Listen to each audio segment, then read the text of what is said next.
我都有一隻啊，不過冇阿中國嘅，叫白機化定死咗咁多次。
隻嘢要預翻嚟㗎，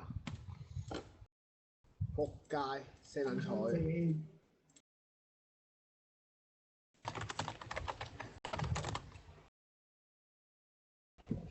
要佢預喎，即係泰山嘅咧，佢唔會出俾你，佢要即係點點，即係寵物嗰啲唔有咧，即係草場嗰啲飛遊嗰啲咧，即係要大概都3個字先，有人睇3個字咧，睇下係冇錯。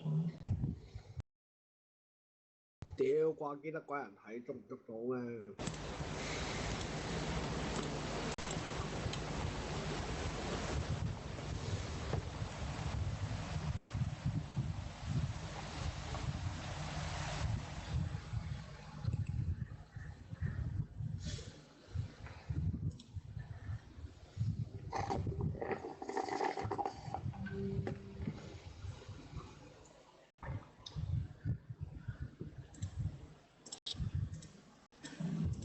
师傅让光红的家伙。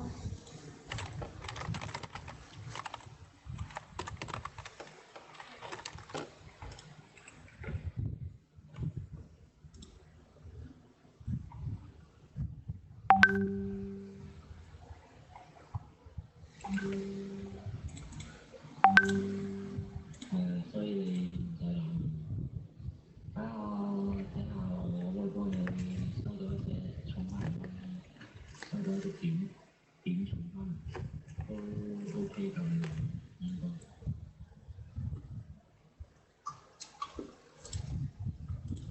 貴唔貴啊？價啲啲點充貴唔貴啊？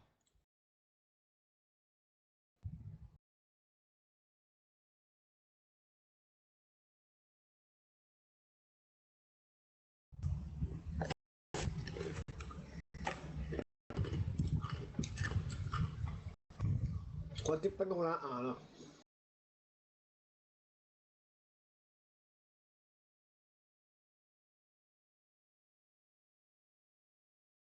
覺得你自己玩緊 LL 呀？喂，魚魚，你隻魚，你用緊聊聊啊？用緊咩啊？啊？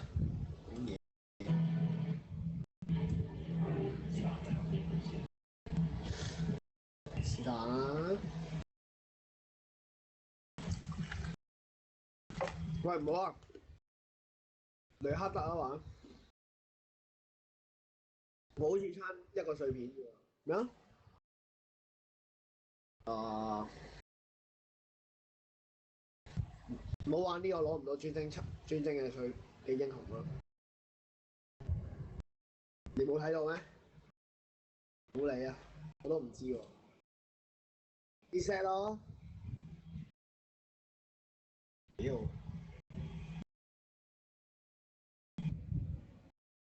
你幫我砌埋啊！我都好耐冇搞過，幾年前嘅呢啲符文牌。啊！冇搞過啊我。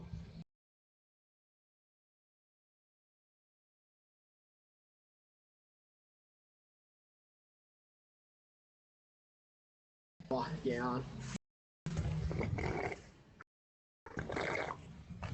太刺激了。夜晏咩？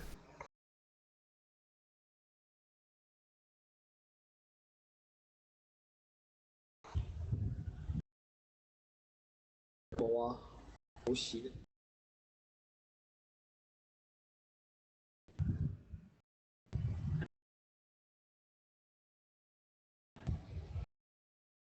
啊，嗯？唔肯啊，冇錢啊！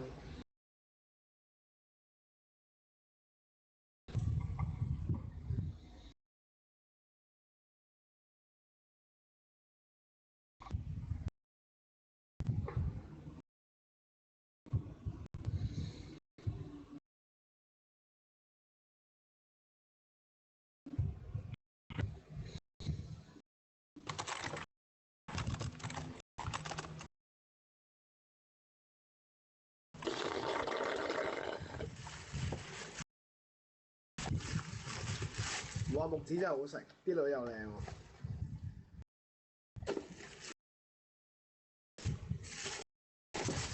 點算好啊？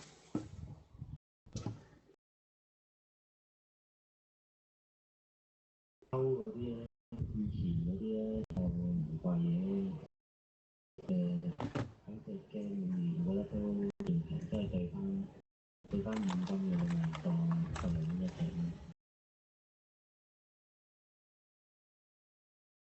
而家咧用一粒真晶石幾錢啊？而家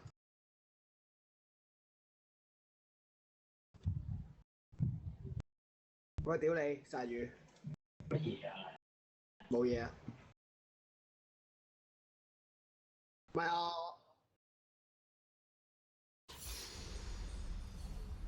我問石係問另一個人，我屌你啊係屌！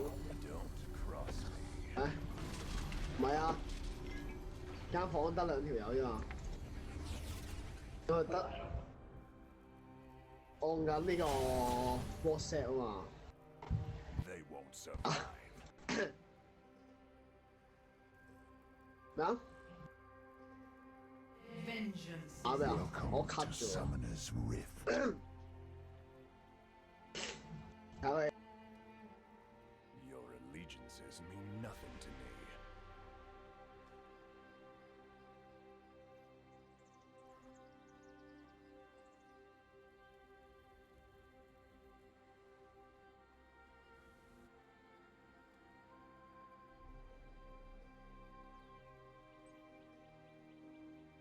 Let's finish this quickly.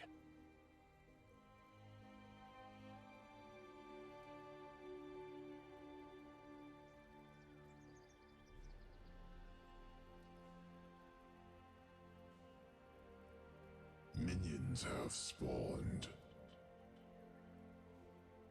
There's nowhere to hide.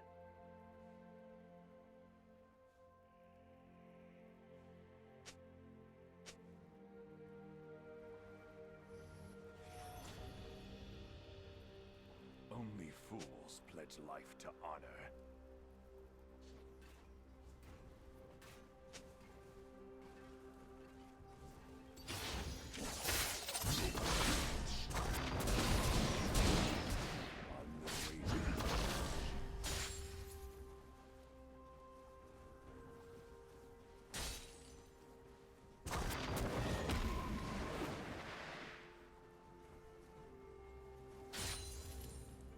I never compromise.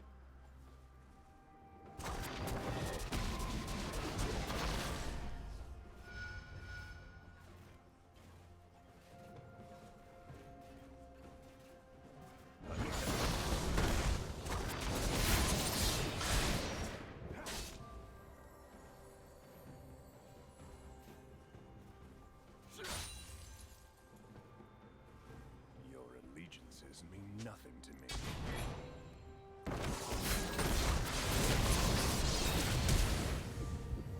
First blood.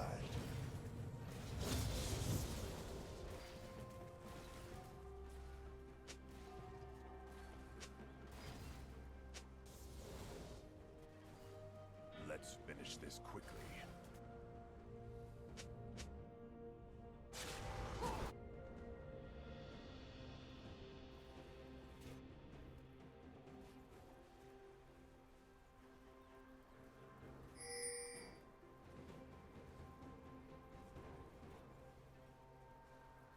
fools pledge life.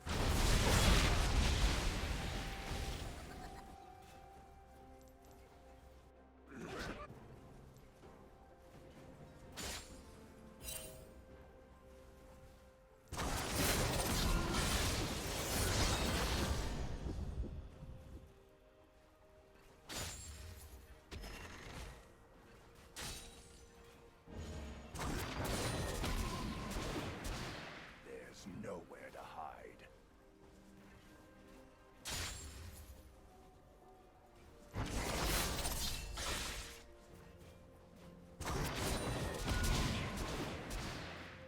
Razor's edge.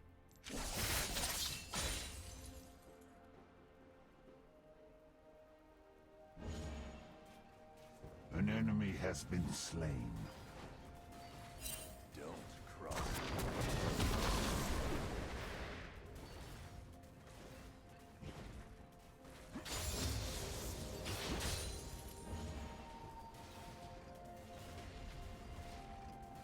They won't survive.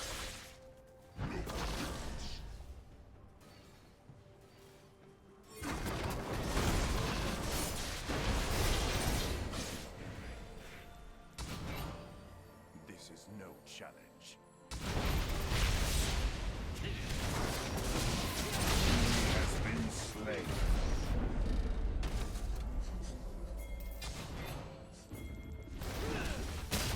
Let's do it. An enemy has been slain. Enemy has been slain. They won't survive.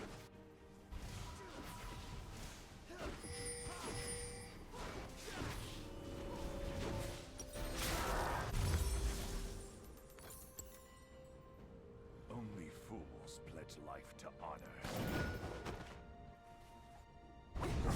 An enemy has been slain.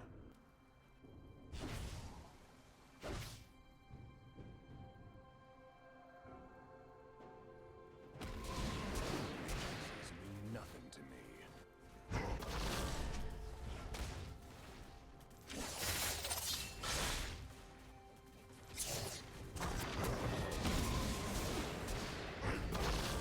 Don't cross me.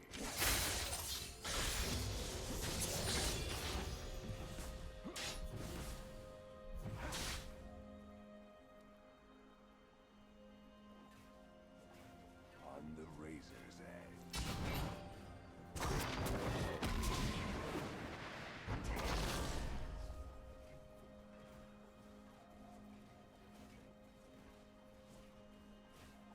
There's nowhere to hide.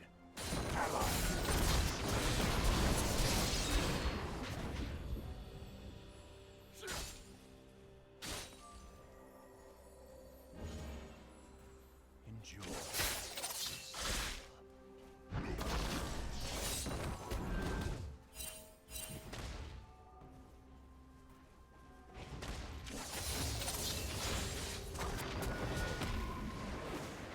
Never compromise.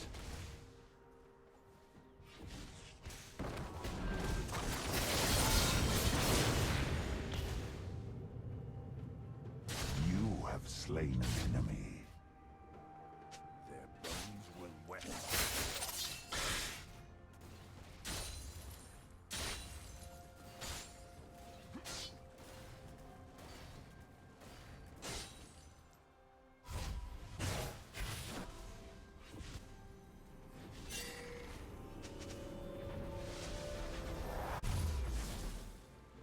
Don't cross me.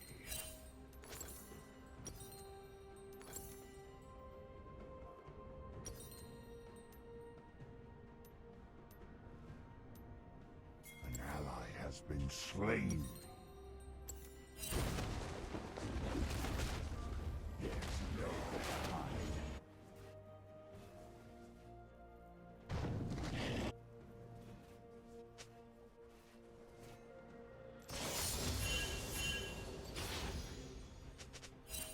They won't survive.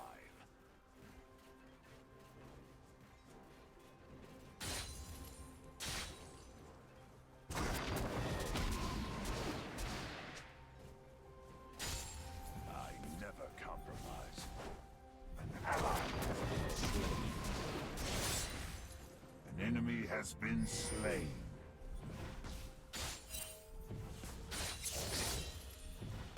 On the razor's edge.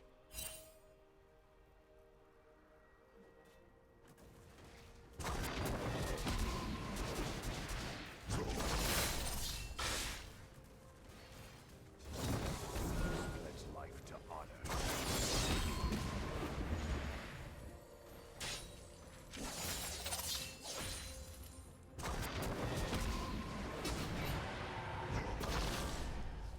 Your allegiances mean nothing to me.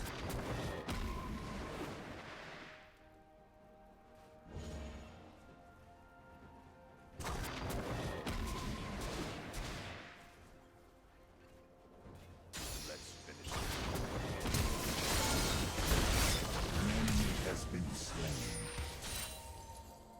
Killing spree. Only Your team has destroyed a turret.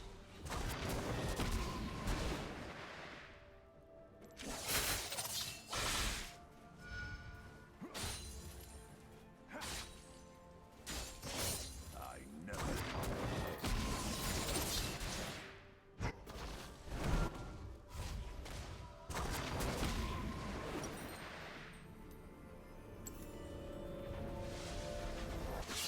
They won't survive.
has been slain.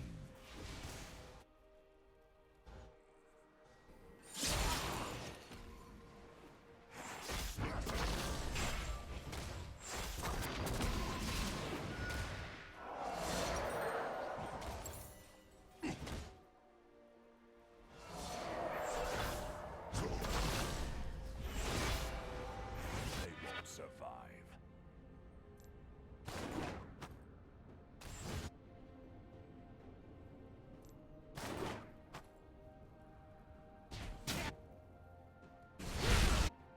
Only fools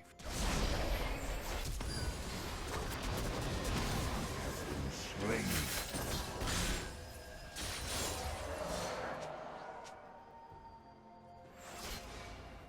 Your allegiances mean nothing to me.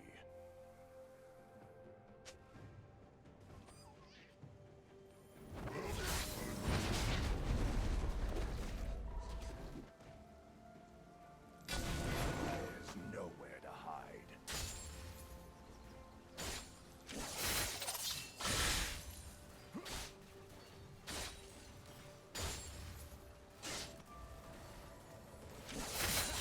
Don't cross me.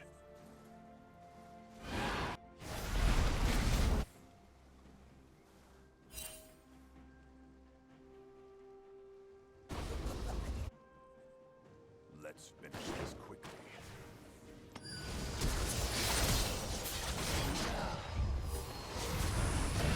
An enemy has been slain.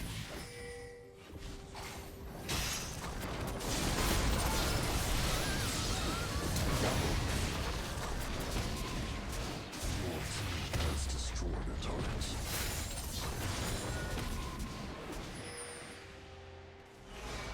Never compromise.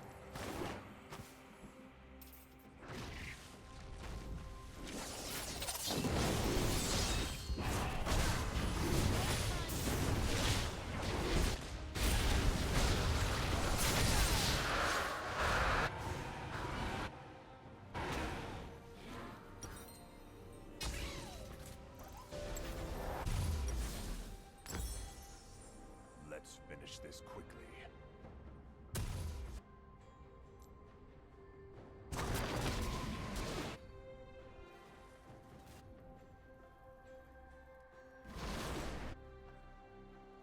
Only fools pledge life to honor. An ally has been slain.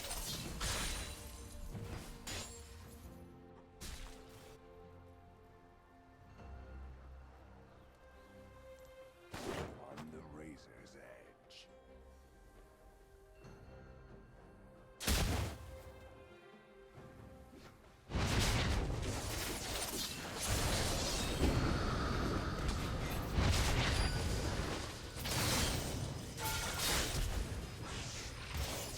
An enemy has been slain.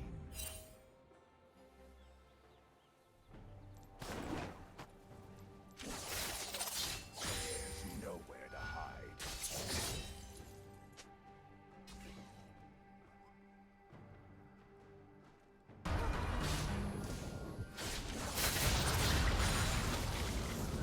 Only fools pledge life to Your turret has been destroyed.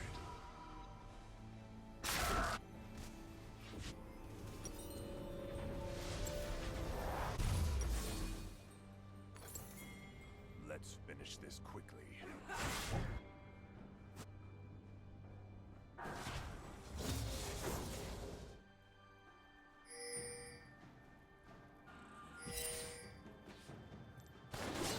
Cross me. An enemy has been slain.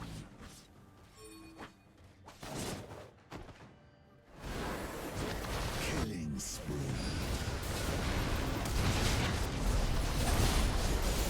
Slain.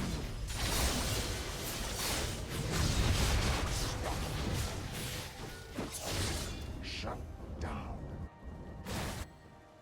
An enemy has been slain.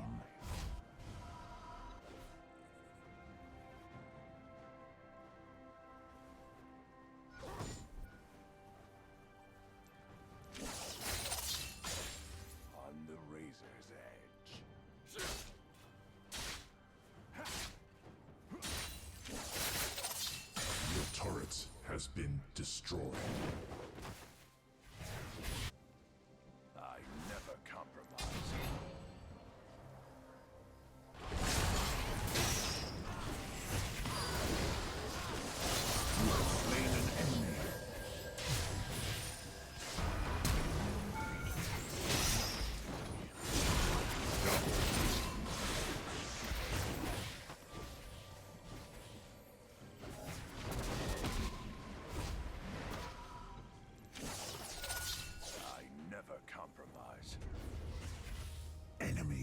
Killing spree.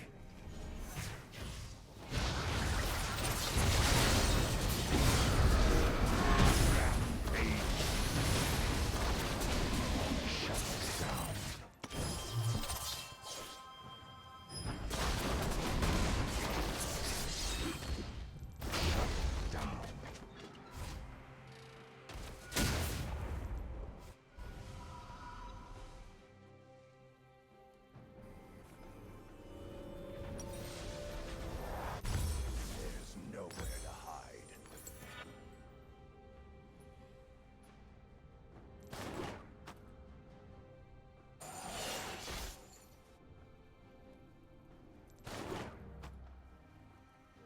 They won't survive.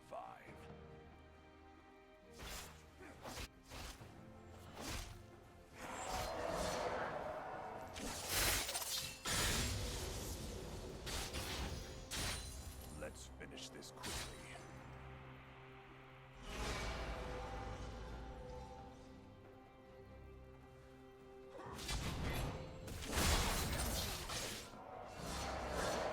Only fools that like to honor.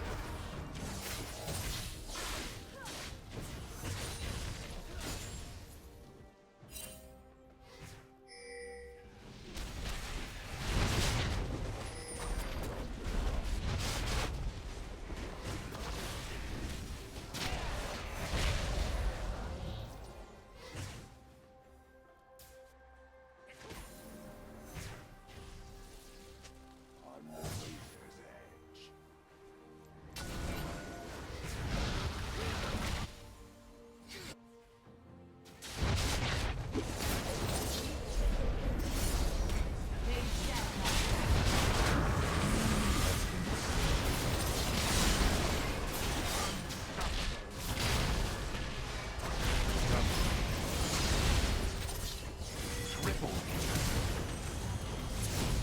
Quadra.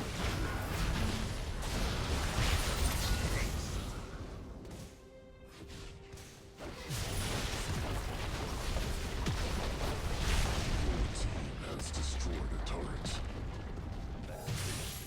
Your team has destroyed a turret.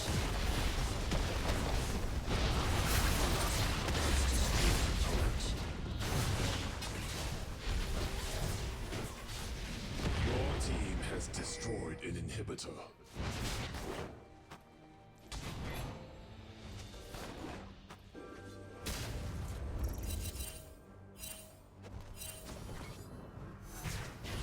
There's nowhere to hide.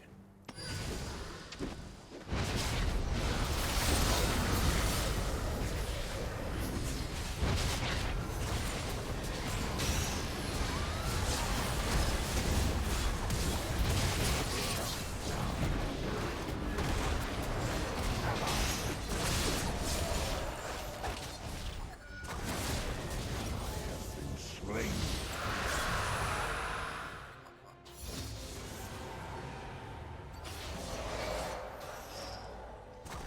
An enemy has been slain.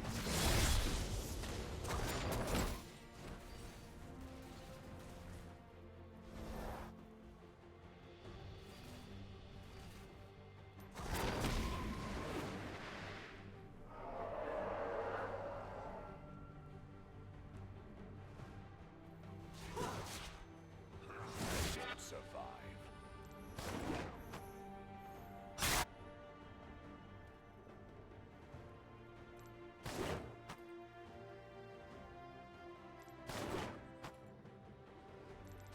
Don't cross me.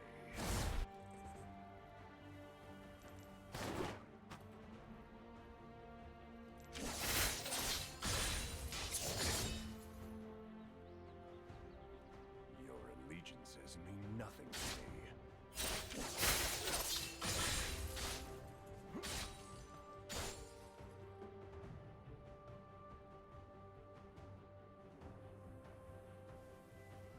On the razor's edge.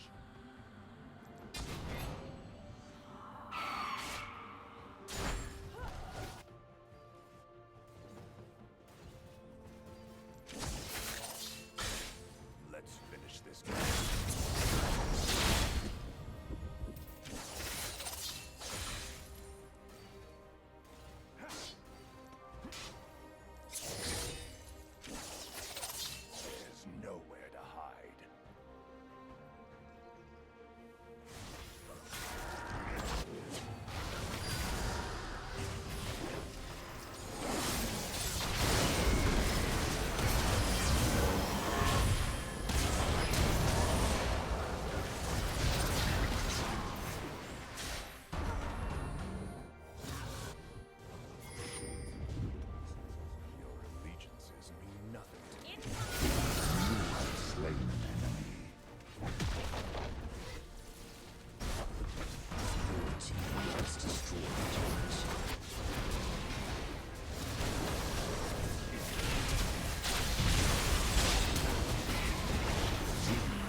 slain an enemy.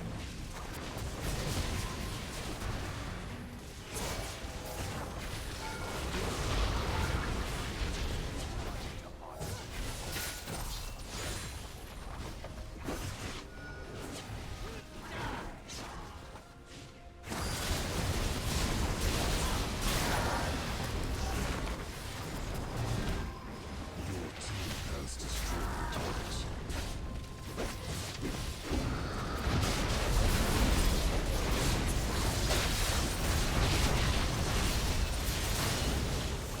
Double kill. Killing spree.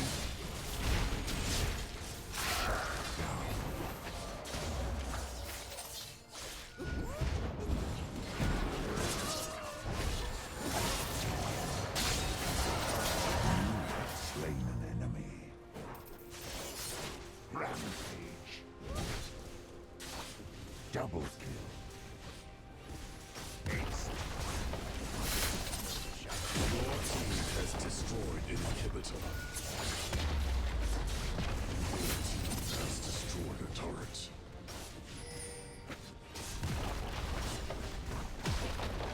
Your team has destroyed a turret.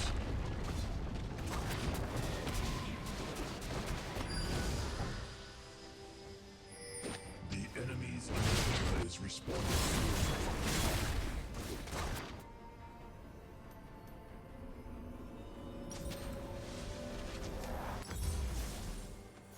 Your allegiances mean nothing to me.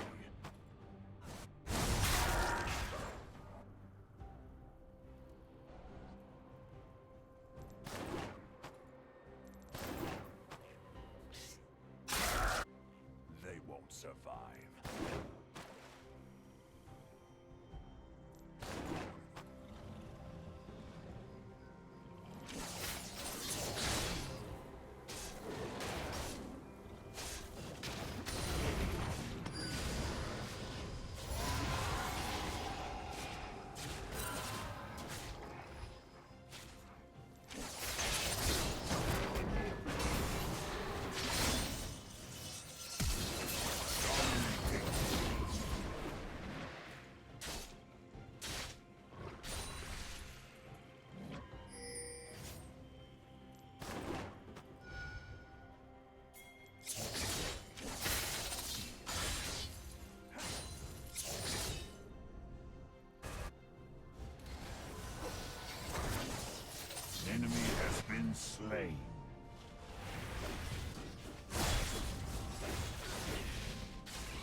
Summoner's Rift.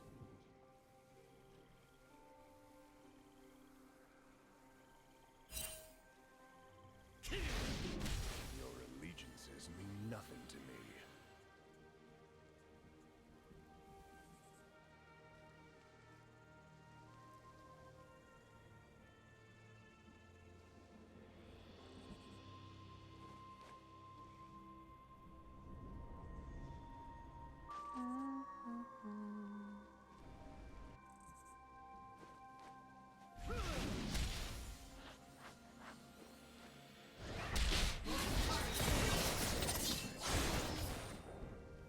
Minions have spawned.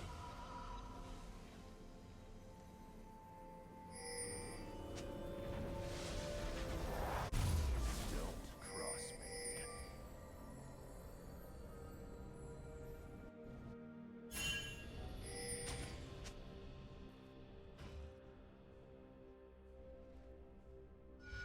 Only fools pledge life to honor.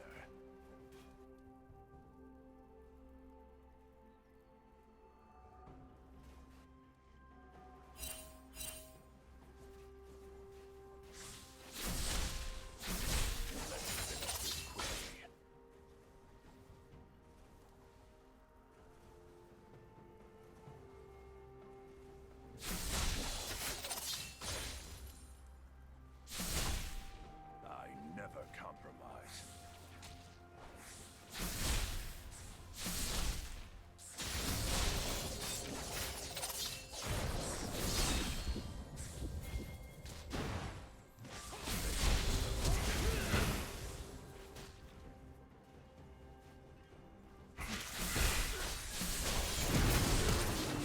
First an enemy has been slain.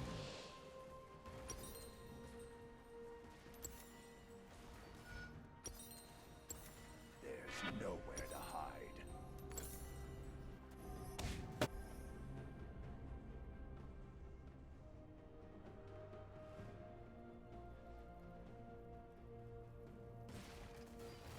Let's finish this quickly.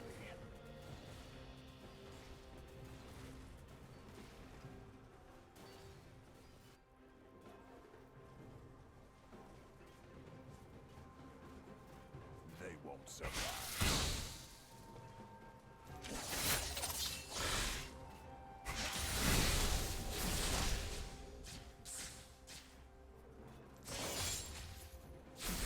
On the razor's edge.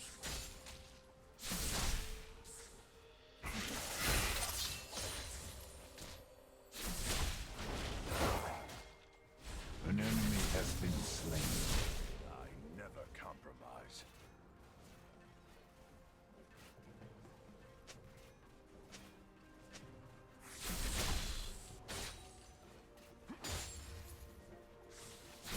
Only fools pledge life to honor.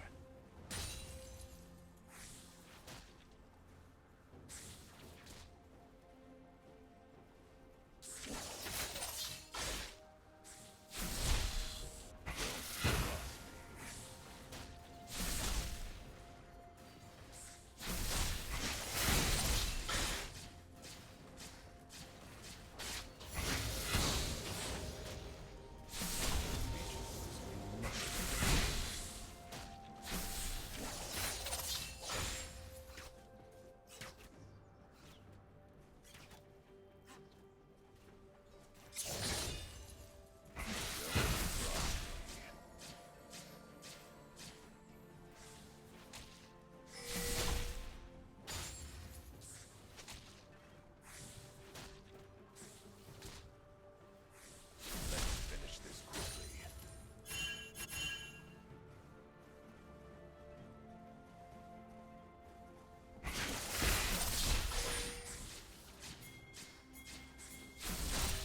Your allegiances mean nothing to me.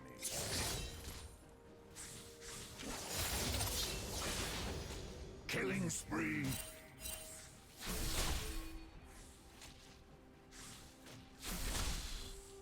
Their bones will wet my blade.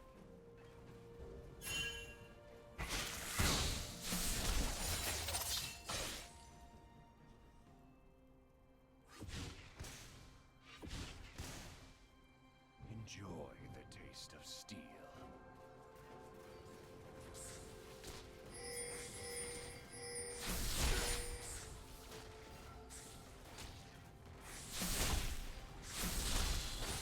There's nowhere to hide.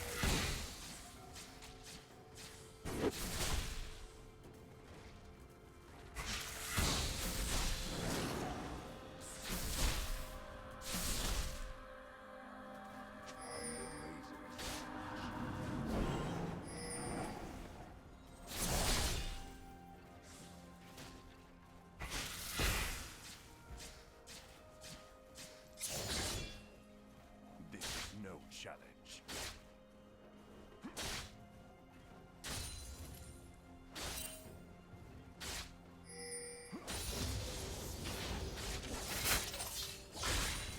Pathetic.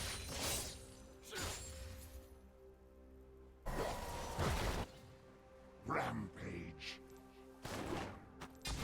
Shut down. They won't survive.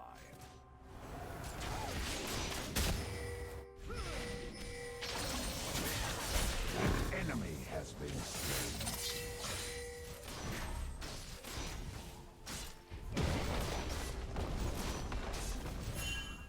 Only fool has life to honor. Your team has destroyed turrets.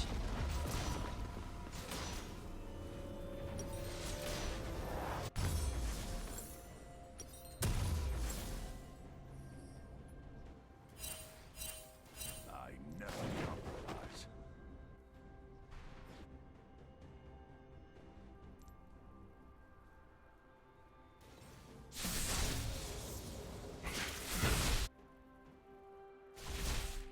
Your allegiances mean nothing to me.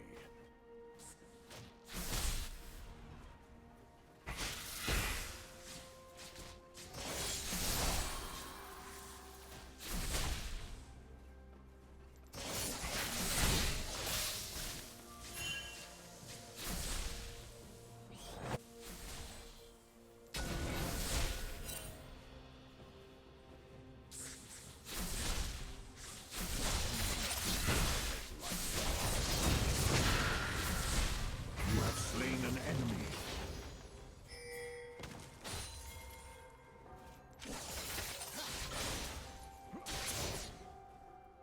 Another body for the gutter.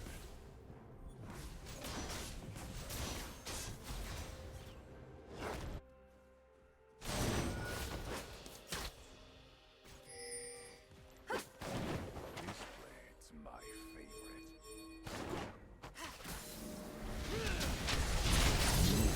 Slain an enemy.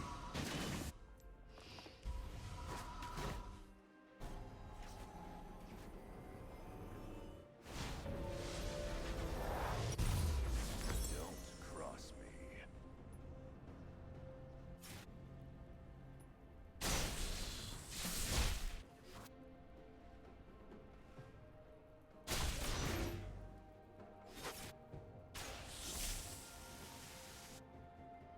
I never compromise.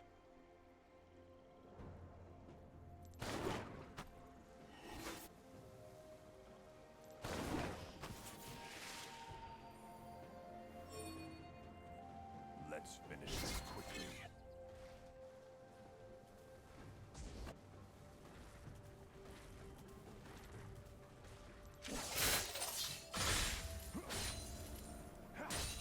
There's nowhere to hide. Ally has been slain.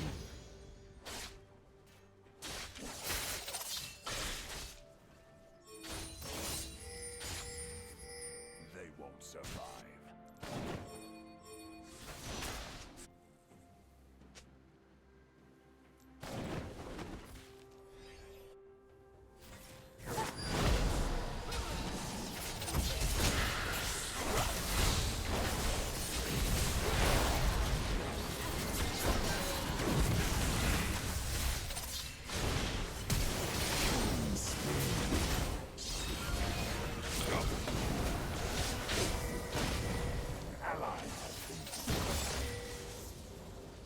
Triple kill.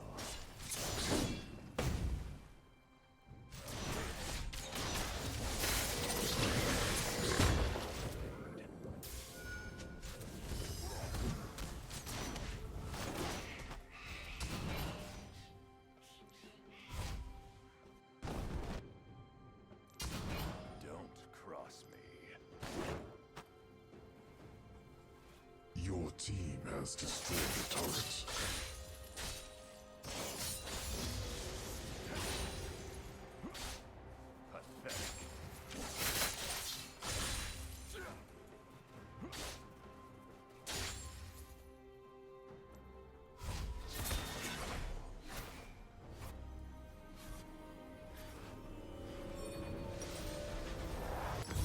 There's nowhere to hide.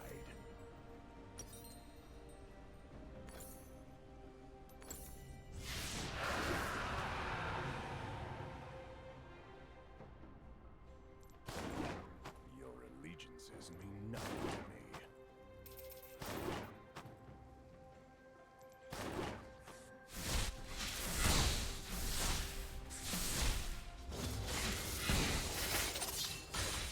I never compromise.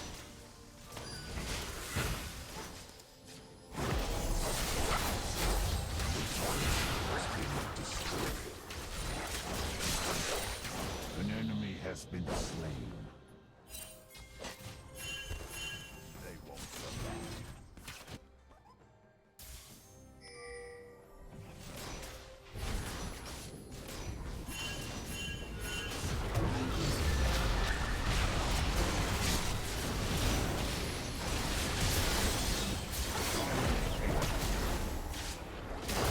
Enemy has been slain.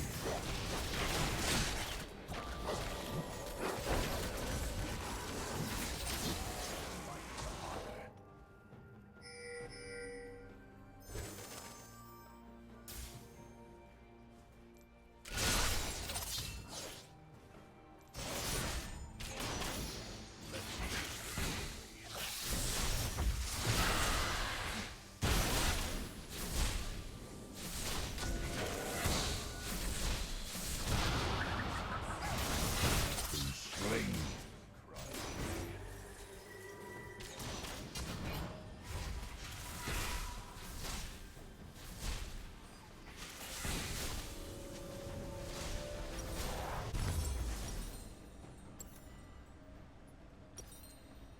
I never compromise.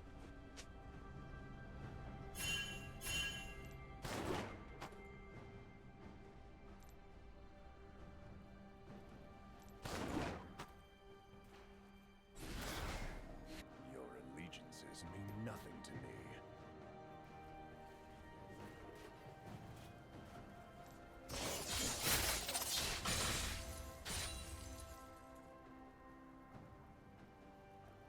On the razor's edge.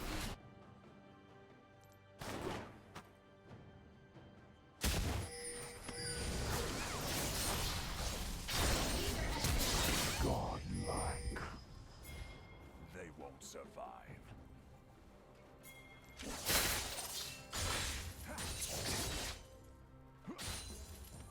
An enemy has been slain. There's nowhere to hide.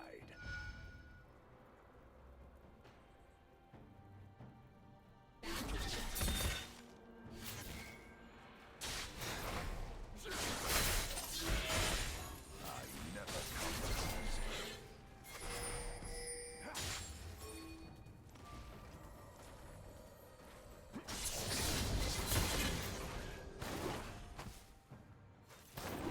Let's finish this quickly.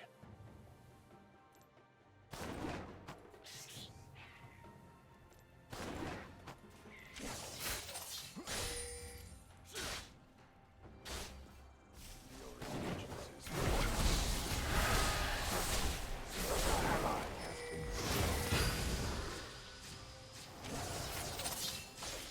An ally has been slain. An enemy has been slain.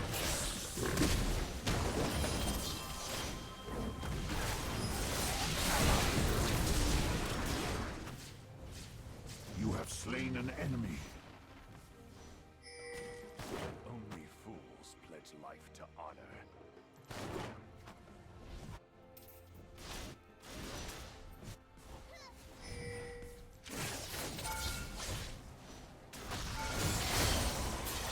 There's nowhere to hide.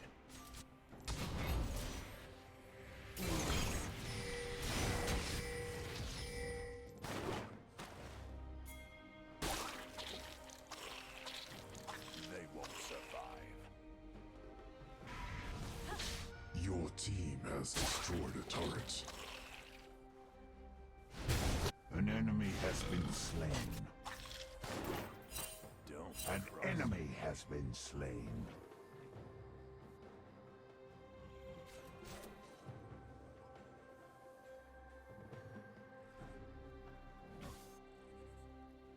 I never compromise.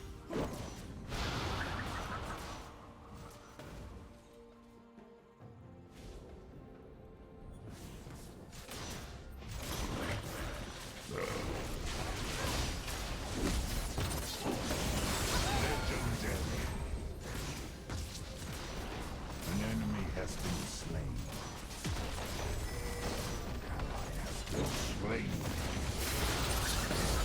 Your team has destroyed a turret.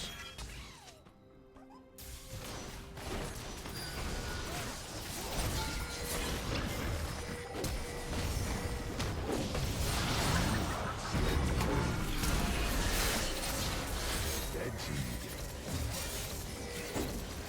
Shut down.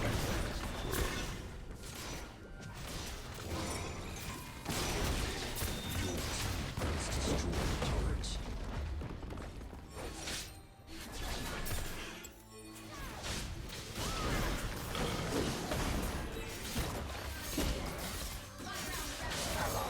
been slain.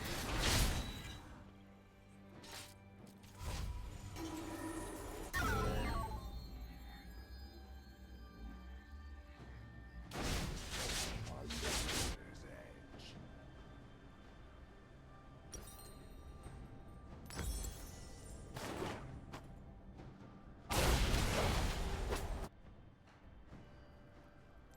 There's nowhere to hide. An enemy has been slain.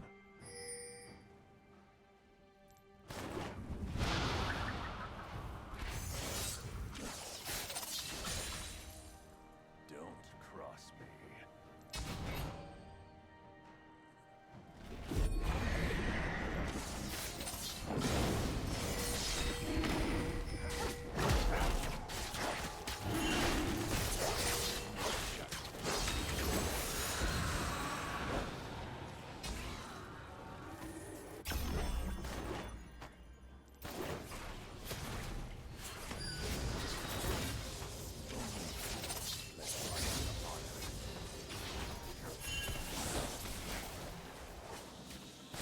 An enemy has been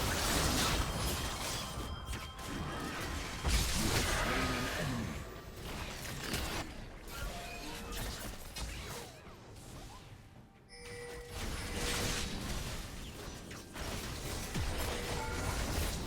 Your team has destroyed a turret. Let's finish this quickly.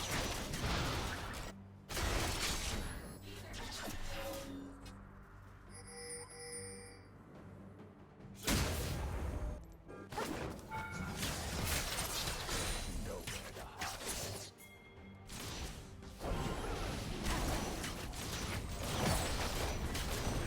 Your team has destroyed a turret.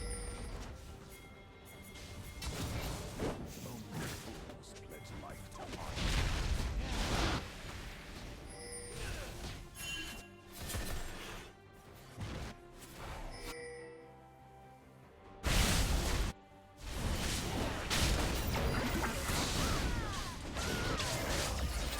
Slain.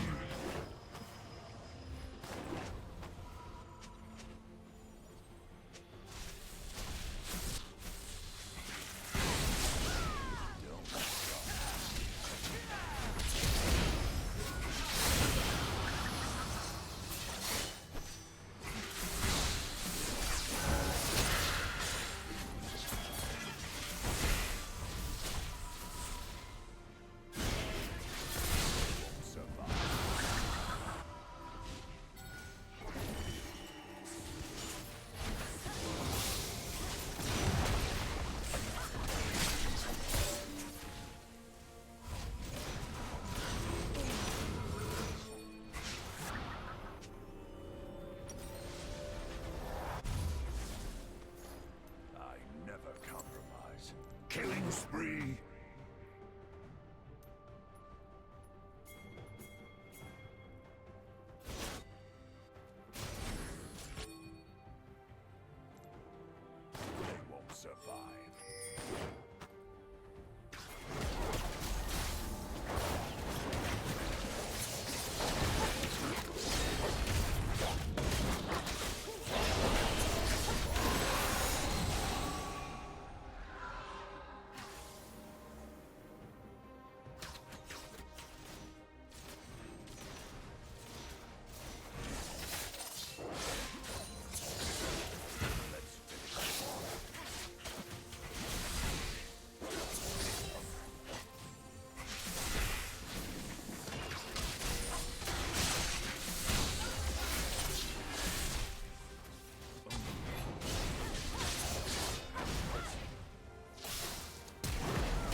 summoner has reconnected.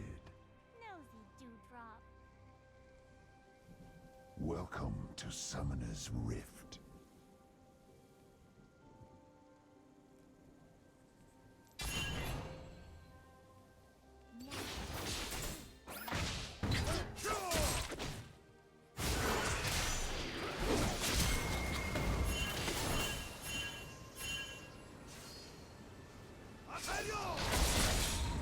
Yep, that tasted purple.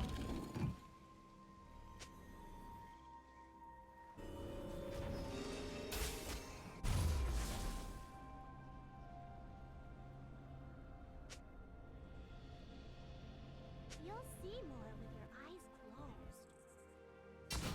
Minions have spawned.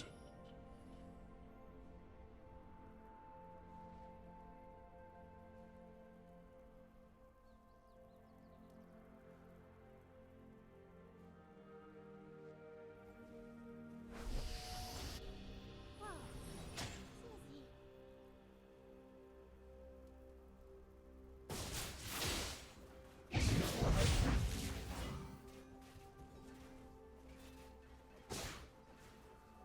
Just a pinch.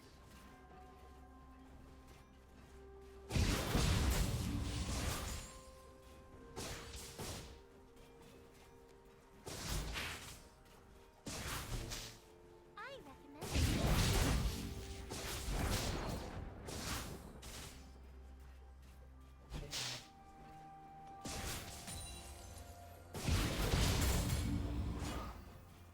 Too tall.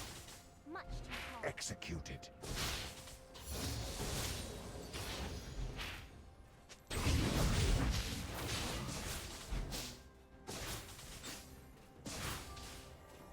You'll see more with your eyes closed.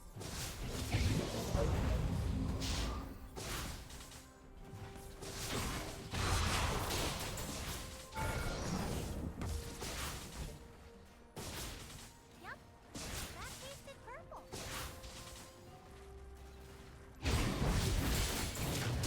First blood.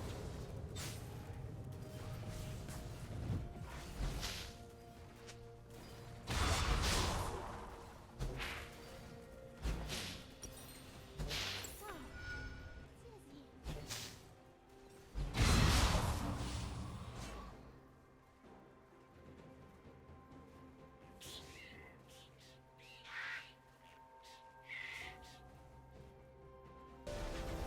Enemy has been slain.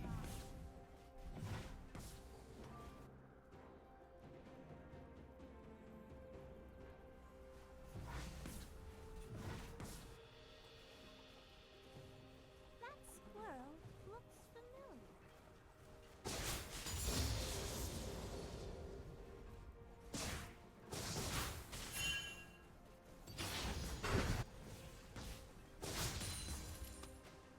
Just a pinch.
has been slain.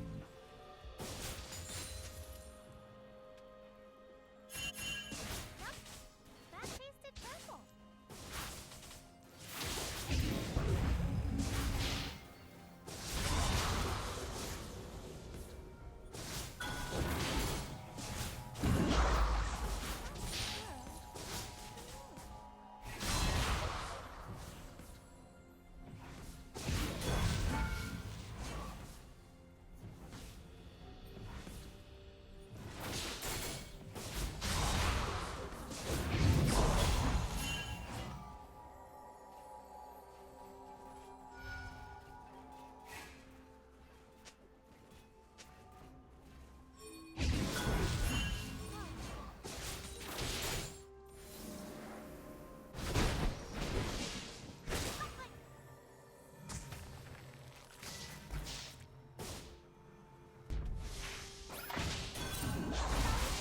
Do the trick.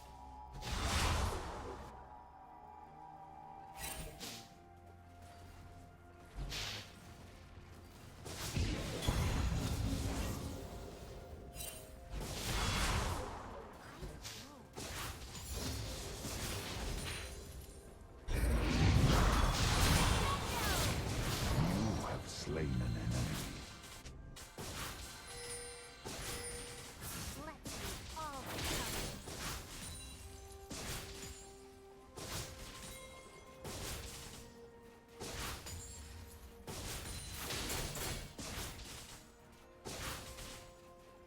Executed.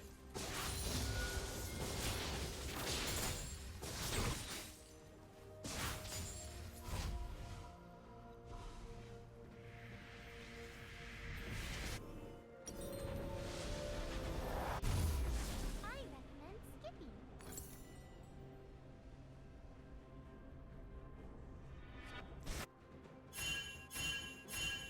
An enemy has been slain. An ally has been slain. You'll see more with your eyes closed.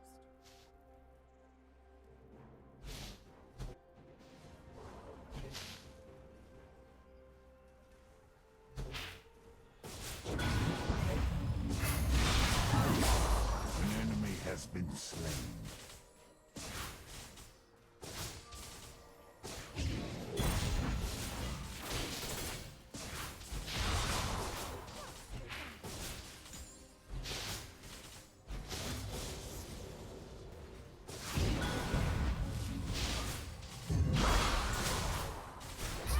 Coagulate! An ally has been slain.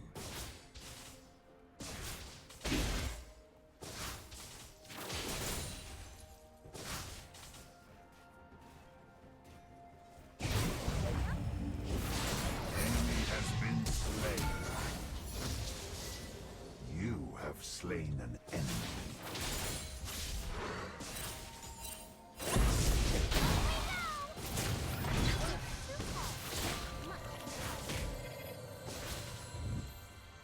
Boom!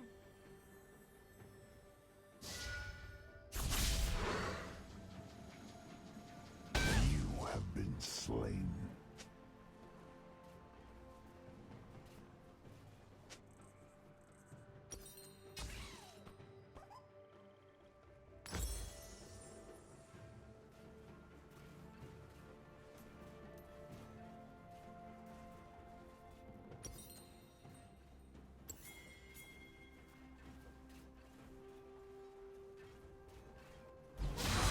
An enemy has been slain.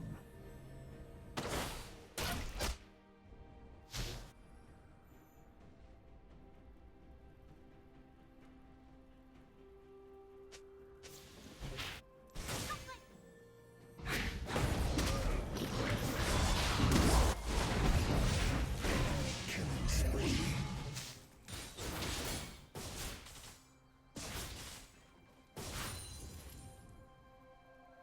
They aren't gonna like this.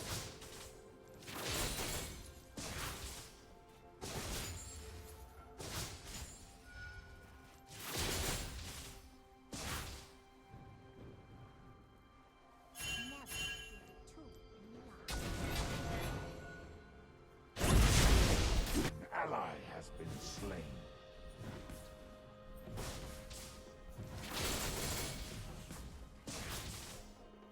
Yep, that makes it purple.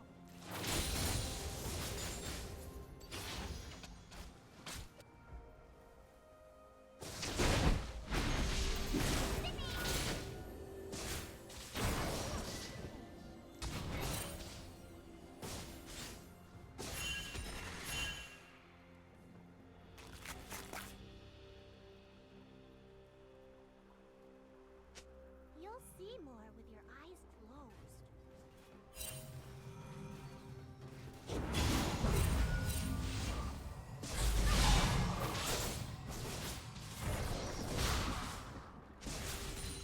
I recommend skipping.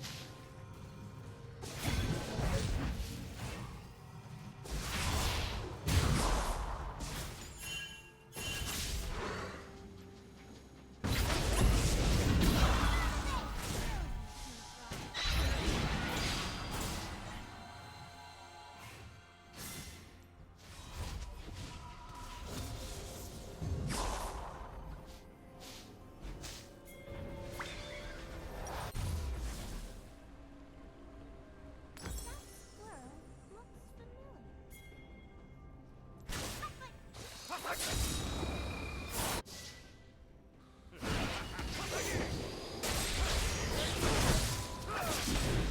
Rampage. That makes it purple. An enemy has been slain.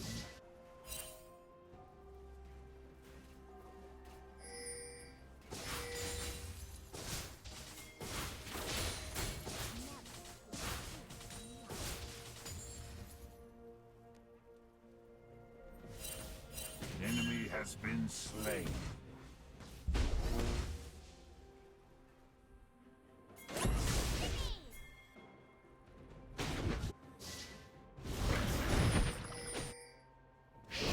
Down. Nosy Dewdrop.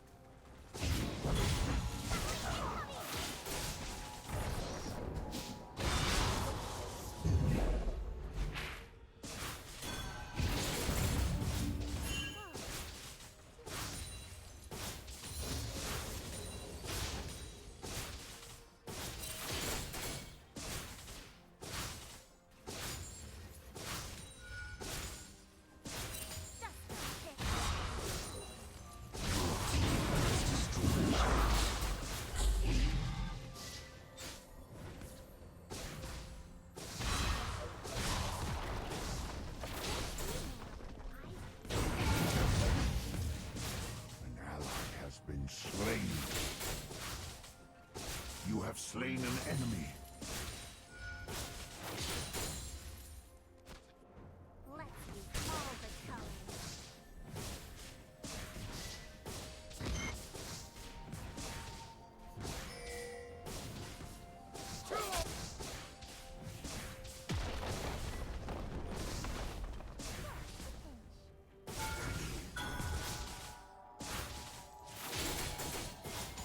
Ally has been slain.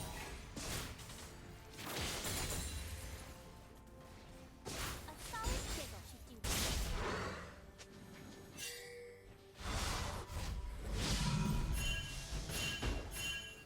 An ally has been slain. I recommend skipping.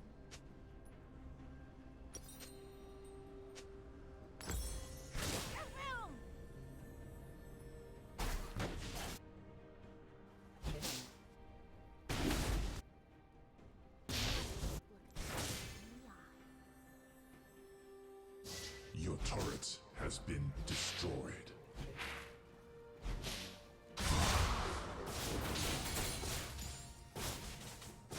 Nosy Dewdrop.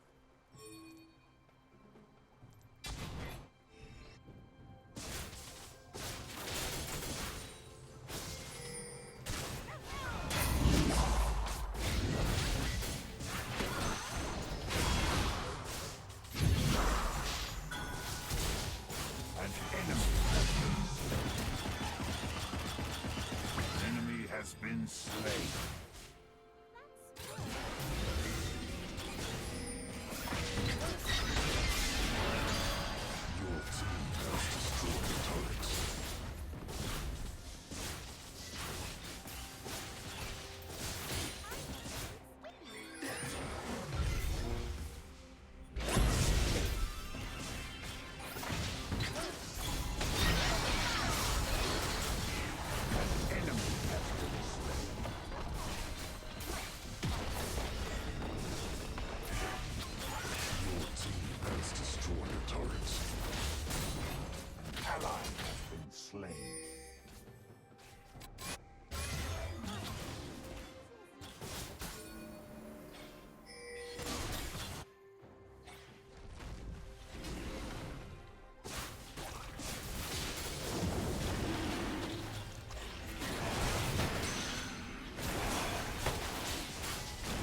slain.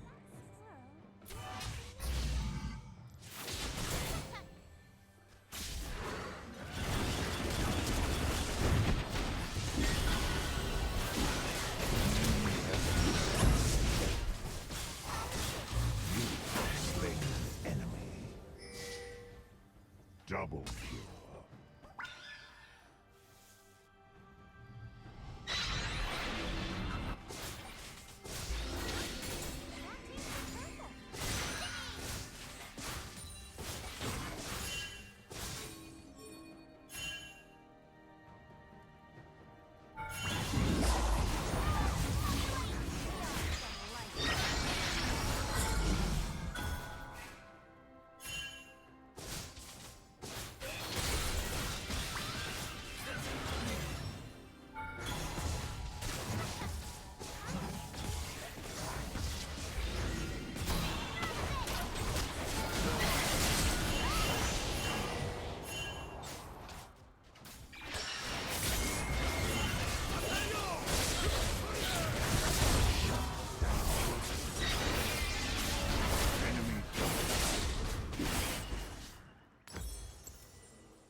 slain.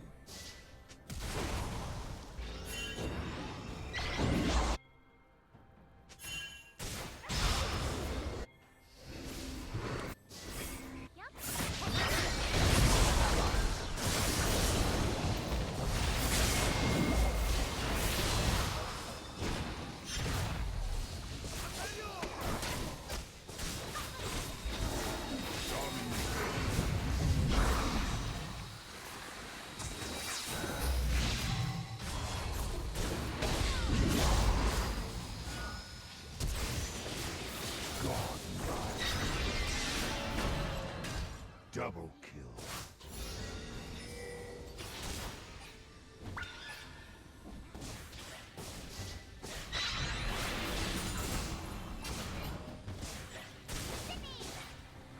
Your team has destroyed an inhibitor.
Double kill.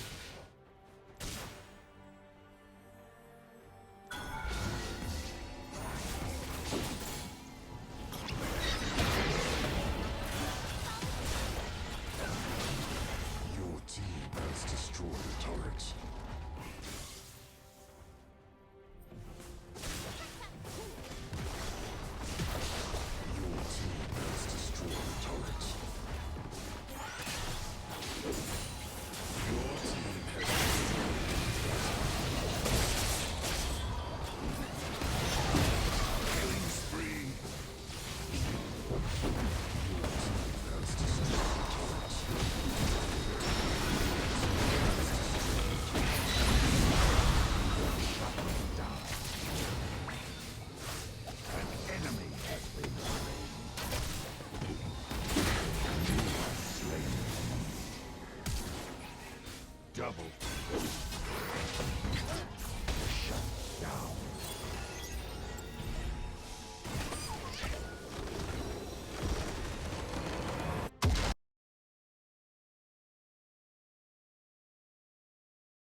Welcome to Summoner's Rift.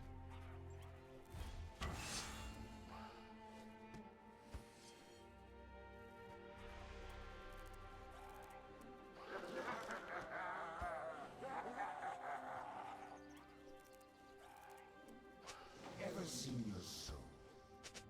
Would you like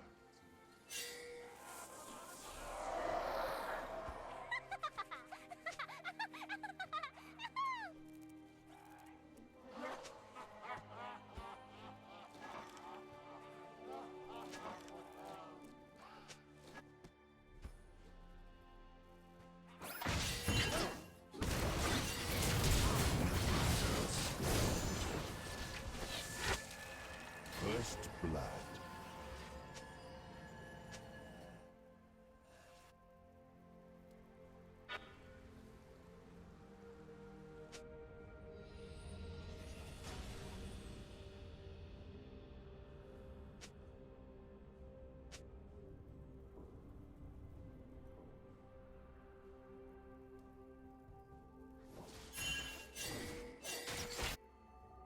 Never look a tool in the eye.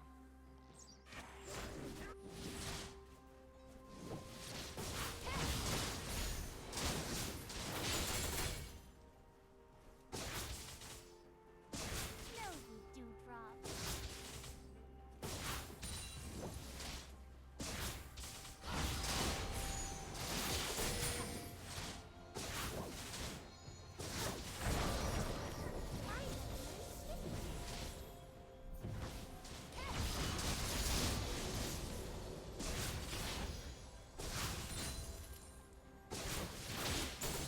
An enemy has been slain.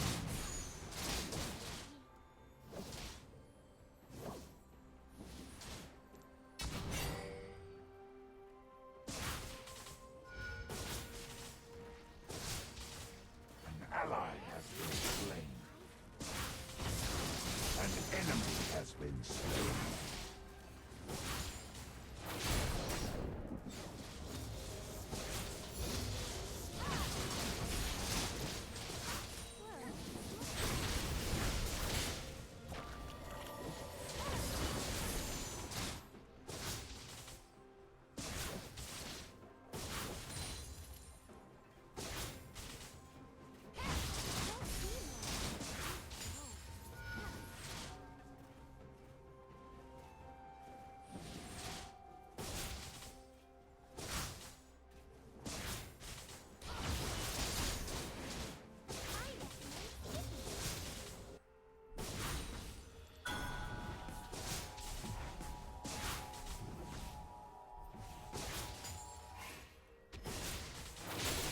An enemy has been slain.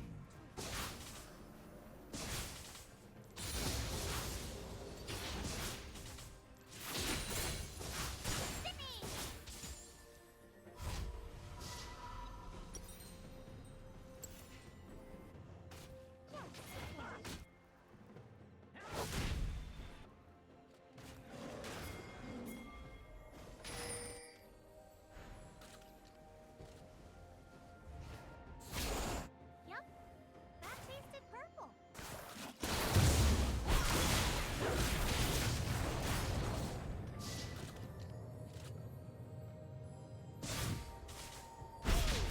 An enemy has been slain.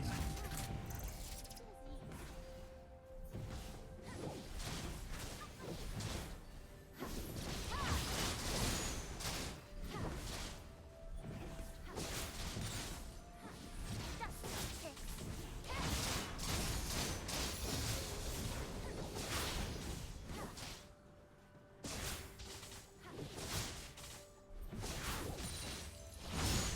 An enemy has been slain.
slain.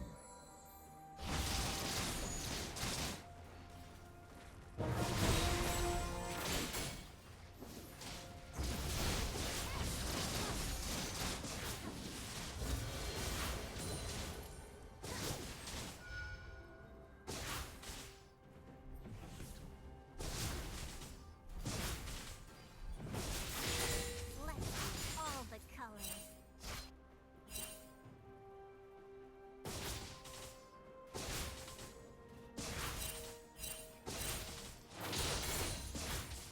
An enemy has been slain. Much too tall. Ally has been slain.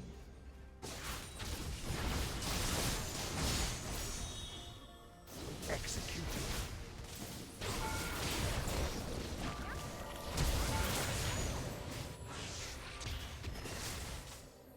You have slain an enemy.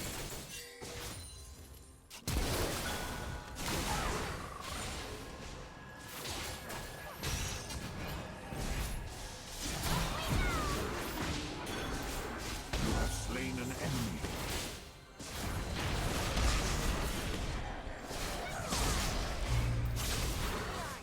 Double kill.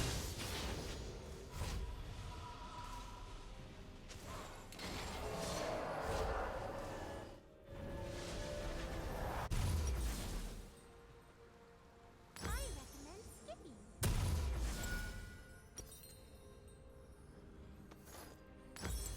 Skippy!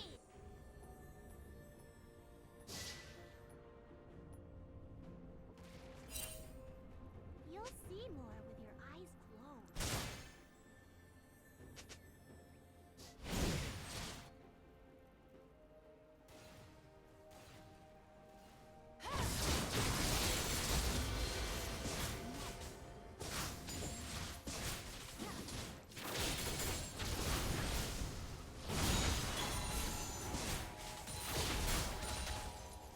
An ally has been slain.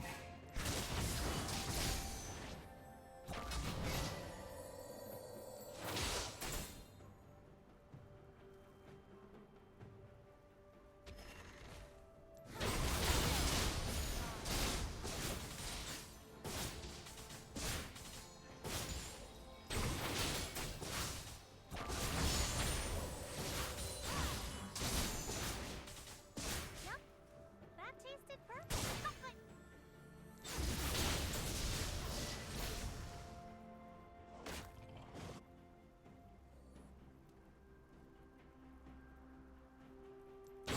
Ally has been slain.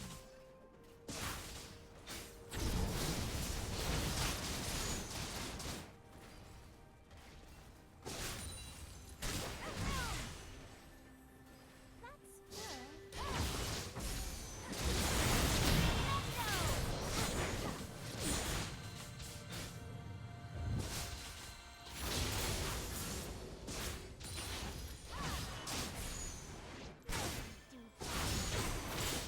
Rampage.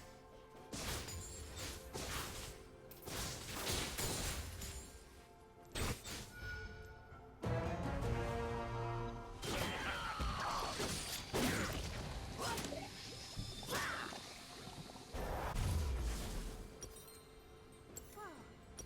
Dizzy. Enemy killing spree. Shut down.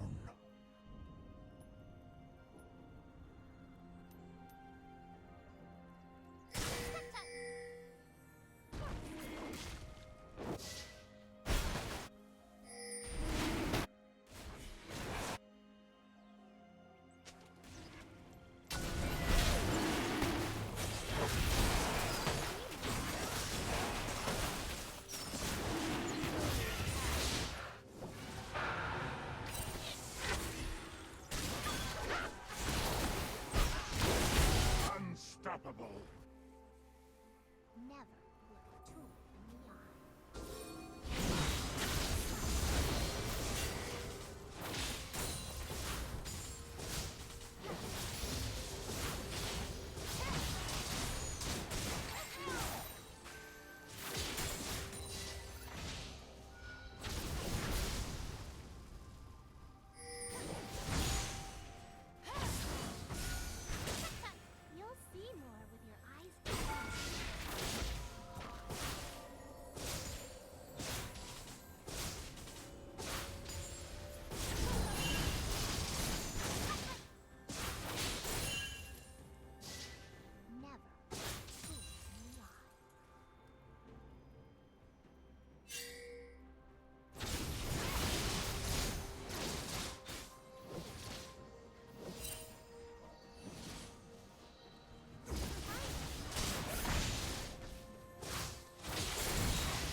been slain.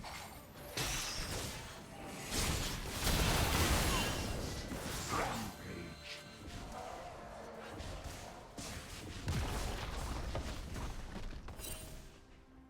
I recommend skipping.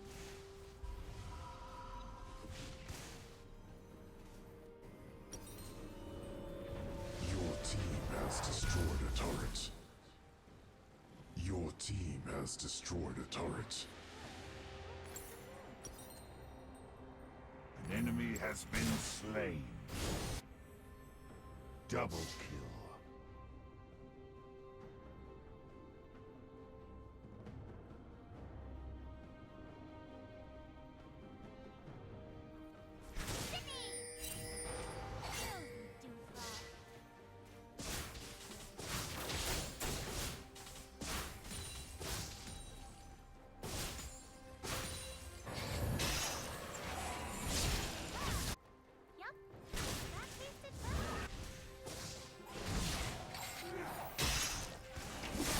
An enemy has been slain.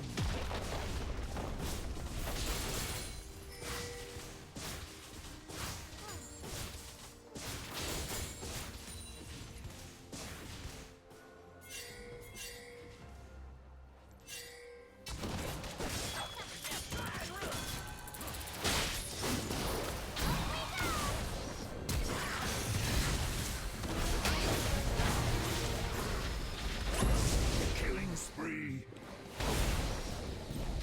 Your team has destroyed a turret. Double kill.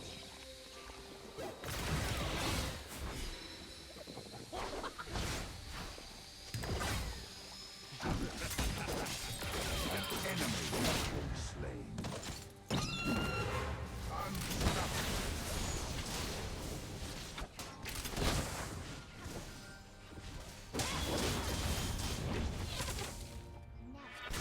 true in the eye. You'll see more with your eyes closed.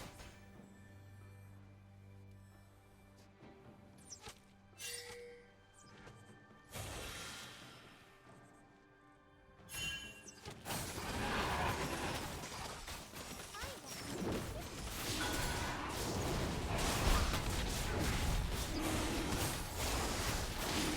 skipping.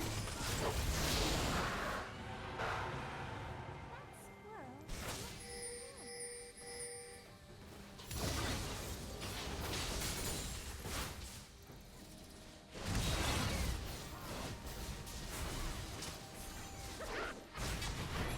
Nosy dewdrop.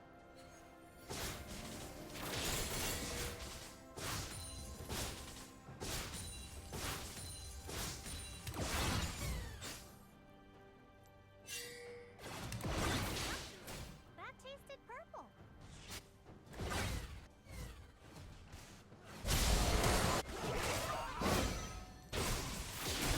You have slain. An ally has been slain.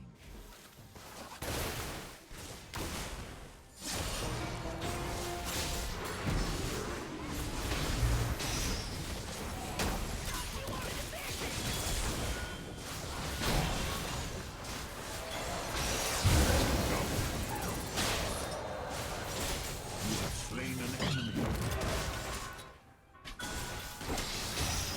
Double kill.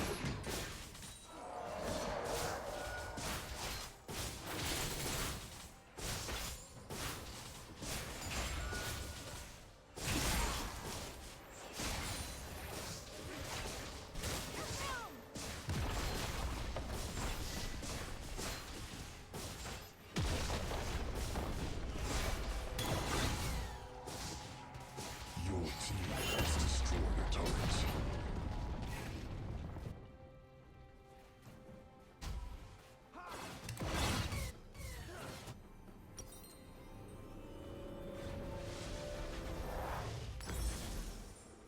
Whoa. Zippy! Your team has destroyed a turret.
Legendary.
potential mid lane Lucian. It is definitely possible to flex at mid. My favorite iteration of Lucian mid, though, is when paired with an Ivern jungle, because he can then both get red and blue buffs, and it adds a lot more power there. A little bit slightly less as far as mid lane goes for me without that pick, but definitely still a possibility. We also get Jace coming in here from TSM, also a flex pick, top and mid lane.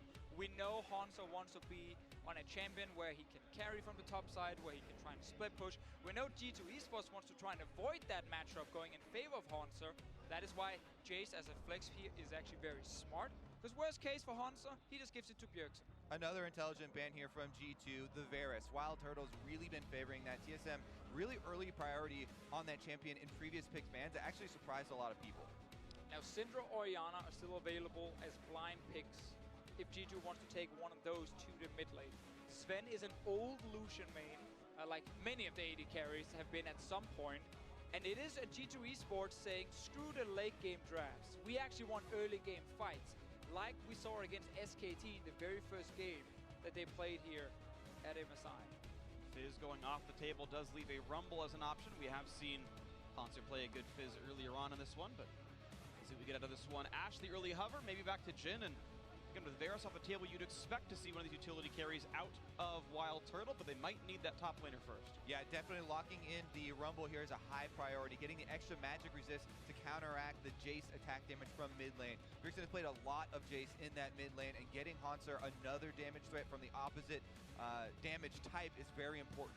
But this pick order actually means TSM don't really get to counterpick the solo laners. And very often on red side, you're aiming to counterpick solo laners as often as possible. But one of the biggest things is that Fizz that was banned out by G2 is one of the best into the Rumble. Right. I feel like Hanzo feels very comfortable with the field available. I definitely agree on that one, but I also think G2 is saying, you know what?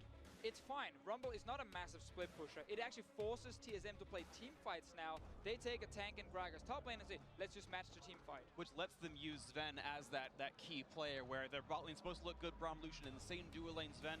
Inarguably a better player than Wild Turtle, and a 5-on-5 is exactly what Sven wants. And it looks like TSM are shaping up to have a very early siege potential here. You know, Rumble can use the ultimate to push them off of the turret. Jace comes through with a lot of poke. This is definitely early game oriented TSM. And also early game from G2, honestly, with Lee Sin, the Braum Lucian bottom lane. Like, both these teams can obviously team fight later in the game, very explosive fights from both sides. But there's also a lot of early action right now with also Elise here.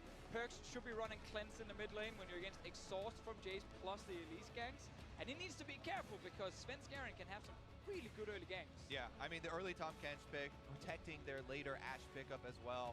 So that won't be able to deny the initiation. But look at this.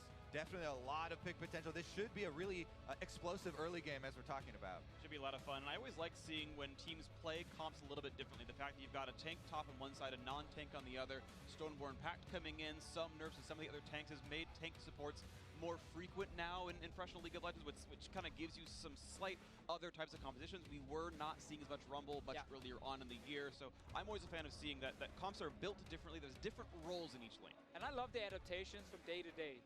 Going from, you know, being beaten by Tahm Kench on the side of TSM to saying, you know what, let's just take a first rotation. We want this champion. I mean, it's the first Tahm Kench of the year here for Biofrost. It's Mythi's most played. He's played none of it. Like, we know that guy plays a champion. You mentioned it being a takeaway, but it's Biofrost's first Tahm Kench of the year. Seems worth bringing out in arguably their most important game of the year. They're facing Europe now. The pride of North America is on their shoulders, and they're down 1-3. They can't drop a lot more games and make it into the top 4.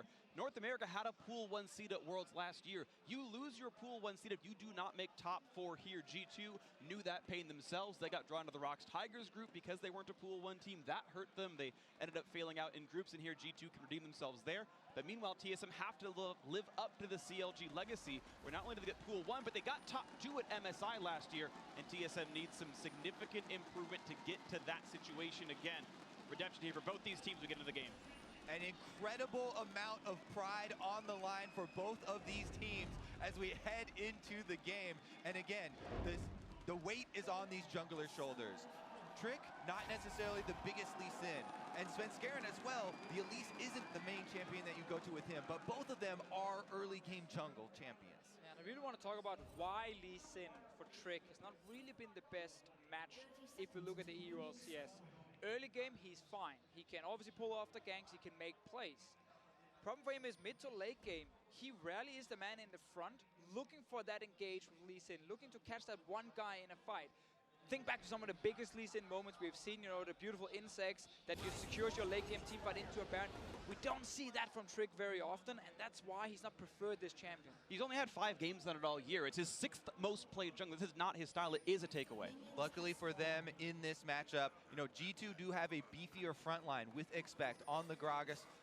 Could be the one to start up the plays and have, you know, Trick follow up. Yeah, this is the kind of game where Syndra as well, if she gets a good start, with so many squishy members on the side of TSM, like that is one full combo, once she's a little bit fit, and that's a kill. Not running cleanse though from Perk's side. I want to see if he gets punished by Svenskeren for this. Also, no early invades for offensive warding, but look at the defensive ward there from TSM as well, covering on their blue side as Sven does start off on the Raptors, and both of them will have the standard Raptors starts with no shenanigans early on. No shenanigans up for them. Right now looking at the bot lane as TSM have the early push. Generally going to give that edge to Ashe with the longer range. And a nice AoE on volley. And right now only 1 CS missed right now for the AD carry of Wild Turtle. And we'll see as Sven can get the rest of it under his turret as well. As early push goes to TSM and they can maybe keep that pressure up. Yeah, the early push always means very little when the wave is pushing this much, because by the time you get level 2, the enemy dual lane is already waiting on the tower for the minion waves to show up, and you don't really get to chunk them too much other than a few Qs from Bifrost right here. It's reasonably well pushed, but it's going to thin out pretty quickly here. And meanwhile, remember to the point of champion select here, TSM drafting a lot of this early game. They're the ones that are going to look to push the tempo. On top, they have Hanser pushing in with the Rumble, with his Flame Spitter. It's going to be AoEing. And so there's a lot of early moves already taking place. The deep wards start to come through. It's one of the reasons that TSM were pushing so hard in the bottom lane. It lines up Ashe with the Hawk Shot to hit multiple camps. We just saw it fly out from Wild Turtle. And Bifrost snuck in and put down a ward in the jungle of GG. Try and find Trick. Exactly. These 3 wards of TSM are enough to come up with the expected jungle route of Trick for the early game here. And that should give Sven a bit more confidence. I like the check there from Trick in case Svenskeren was hiding in there, because right now G2 Esports actually don't really know where Lise is on the map. They don't have any deep wards on their own. Trick obviously is spotted on the bottom side. It'll be hard for him to make anything happen right now, and let's see if a potential counter gank can happen. Well, they do know the Lee Sin is on the bot side right now, so Sven's going to get the bottom side Scuttle Crab. He knows the top one's available, but no rush with the Lee Sin at the side of the map. It looks like it's going to be an early recall now. Svenskeren backing with a good 700 gold, can easily get his tracking smite as well as a control ward, and he'll go from there. Exactly. What I would do for Svenskeren, since he just got a bunch of vision coverage on the bottom side river, you can have Bjergsen hug the bottom side. He can go up to the top, maybe lane gank for Hanser, be around for a counter gank. Elise is very potent. If Lee Sin tries to offensively gank one of those lanes that's shoving up, then Elise can hit a cocoon from a rush or a fog of war.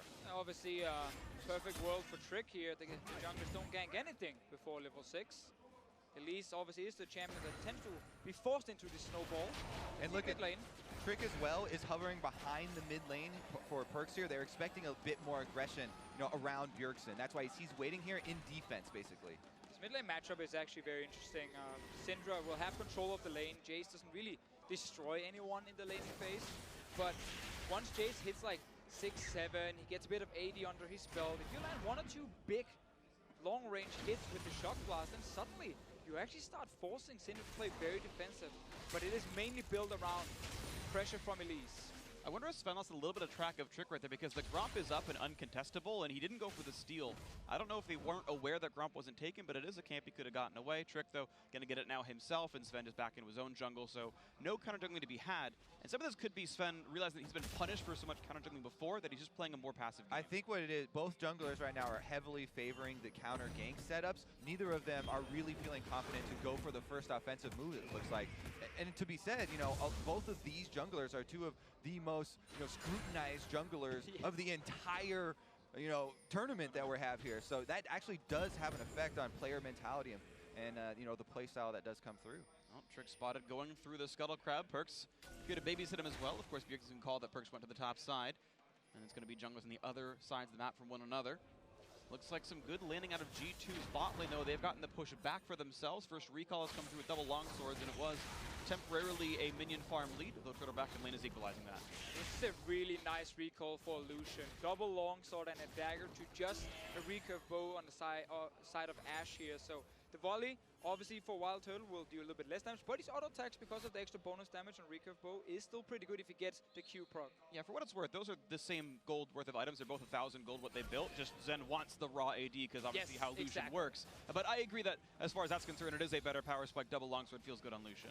Yeah, it's always the thing about laning, you know, it's so hard to sit there and land multiple auto attacks. It's so often like a quick trade of abilities, and that's why Lucian obviously is a strong champion once he gets a few levels under his belt. And with the Braum passive on his side, if G2 plays on bot, they can maybe do something. And we're seeing the first, offensive move of a jungler here as Trick goes for Hauntzer. Level 5, great knockback into the Q's gonna land. Hauntzer's gonna flash, get out of range. Here comes the ward, have to follow through, but not enough damage now. And meanwhile, again, get to the mid lane. Perkz has already burned ult earlier on against Bjergsen, but is getting away with Ghost. They can't chase him up into the top side because of the gank that Trick just pulled off, so TSM have to be careful. Gets found out, Equalizer comes down for a bit of damage to this one. Recall's over, looks for a bit more. Can they knock down Perkz? The Cocoon's gonna land, they're gonna get the first blood, and it goes to Svenskeren. Vindication from the earlier days.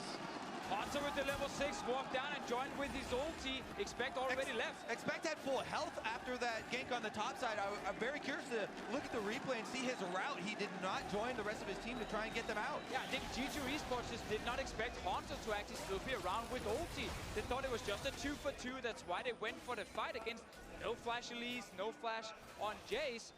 Miscommunication on top side, and TSM with the first blood. Yeah, you really have to do question what went wrong with the coordination there from Expect on this. Gragas will have to track him afterwards on the minimap. Anyways, let's take a look at the gank that was going on in mid lane, simultaneous to the top lane pressure. Bjergsen starting it off there with the slow from his exhaust. Yeah, everything right now is just fine for G2. They can back away, they don't have to take a fight. They're clearly not expecting Haunter to actually ulti over the wall, and of course Expect is far away. He just guessed wrong on the route they were going to take. He thought he was going to cut TSM off on the river, but turns out they were going through the jungle, and it's completely wrong. Yeah, it did not place himself in defense of Perkz, and they do pay the price. That is just one kill, but first blood definitely a big momentum swing here for TSM, as this is the team that we're looking to push the tempo a little bit more. Very big first blood, considering the fact Haunter just lost his flash on top side. Trick obviously didn't have ulti for that actual gank. Otherwise, should have probably picked up a kill. 700 gold lead, TSM up that first blood plus assist, as well as a little bit of farm overall. Zerker Greaves early in for Wild Turtle. It's pretty common we've been seeing very high attack speed and high movement speed builds out of bot lane. Now Trick has jumped on Cocoons, gonna turn into all the damage they need, and finally Svenskeren back in the form he was last year. Actually getting a couple of good ganks off. I mean, right now, G2 Esports just don't have any vision in the enemy jungle, so Svenskeren just came around the corner. Trick standing there killing a ward. G2 have to be very careful. This is a snowbally comp from TSM. They have a lot of mobility and a lot of pick potential. Haunter making a good roam down the river, but it is warded up by G2, so they can act accordingly and back off. And I think right there, we just saw the main thing. Actually, see mid. Oh, never mind. That's what happened. But the main problem for Trick in this tournament is that he plays extremely cocky. Like, he always just kind of stays a little bit too far forward. He's like, okay, I can stay here and kill this ward. It's fine. I don't need vision of the enemy jungler. It's okay. Oh, he's here. I'm dead. And it's happened in multiple games, both on Nunu, on Ivern. It's happened right now here in Lee Sin. And it's some of those very easy kills for the other team to pick up that can really benefit the other team. Definitely something you would look for more of TSM to try and pry open is around this mid lane. They have so many, long-range abilities that they can actually bring with roams from their side lanes to bring extra pressure and actually attack Perkz. That was one. Hit another one, and you have a Hexstring on the side of Jace. Big chunk Nearly there. popped it. If that did about 20 more damage, it would have popped Hexdrinker, and that major cooldown could have opened up Perkz for the repeat ulti kill. Not going to happen here, though, and it's going to be a recall out of Bjergsen. Now look at this trade in the bot lane. Going to be a quick chomp, and they're going to keep Wild Turtle safe. 2-level lead on that bot laner right now over his support, and all's well. Yeah, I actually do expect TSM to use their bottom lane ultimates more for mid lane pressure than actually in the bottom lane starting off ganks or anything like that, and trying to use the Ashe Arrow to further pry open this point of power that they're trying to get. Again, we have to remember Perkz not running cleanse. Against a lot of the CC from TSM, like one missed position from him or one really good arrow, he's gone. Yep. And speaking of Perkz, though, there's a lot of anti-synergy on the TSM side to, or I should say counter picks on the TSM side to deal with the Syndra. Tahm Kench we know is one of the crucial ones who's so good at just chomping someone out of the unleashed power. Elise can repel it as well, so there's two just kit-based counters to dodge out some of Perk's primary targets. They're not going to be available. Now, they have been able to track Sven for a little bit here, though, for G2. Let's see what Trick does with it, because they know that he's going for an invade on the blue quadrant. Himself, they've got a decent amount of wards around Dragon, and this is the thing for G2. Even though they are, losing quite a lot of momentum early on in the game, they have far more vision around this Drake, around this bottom side of the map. Yeah, we have to also remember that with the boots on Wild Turtle, Sven will get his Blade of the Rune King first. Once that is completed, you can actually really start making plays around the bottom side. Like, you have all the tools you need. You have a Lee Sin, you have a Braum. Just connect on a Tahm Kench. You don't actually have to kill the Ashe.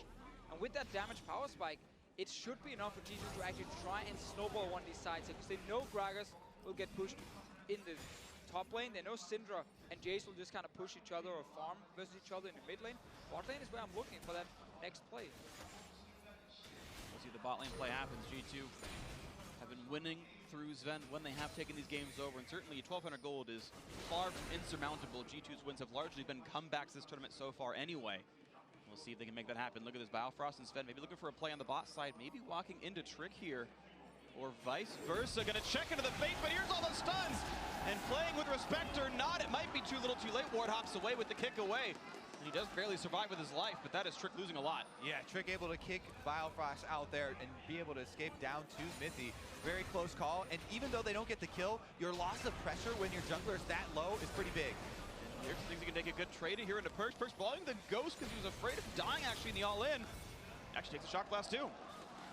And that mid pressure, we keep talking about not getting kills, but getting huge pressure off of health chunks. TSM should be able to get this Dragon. They knew they just got the jungler down, and then Bjergsen just took down Perkz in the mid lane low enough to force recalls. Yeah, we talked about how G2 had like setup vision on the bottom side just like a minute ago. That's all gone right now. It's pure defensive vision on the side of G2. TSM now controls the river. They got the Dragon. This makes it much harder now for this bottom lane with Sven's Blade of the Rune King to actually make a play. You don't actually know where Svenskeren is on the map. Oop. Doesn't go get the stop on the recall. Yeah, okay. Play. Great. Good job here. A little bit of bot lane pressure, and I do want to see if that bot lane pile drive can come through. The hard CC certainly available. There's a lot of burst damage out up for G2 as well. Of course, bursting through a Tahm Kench support is hard.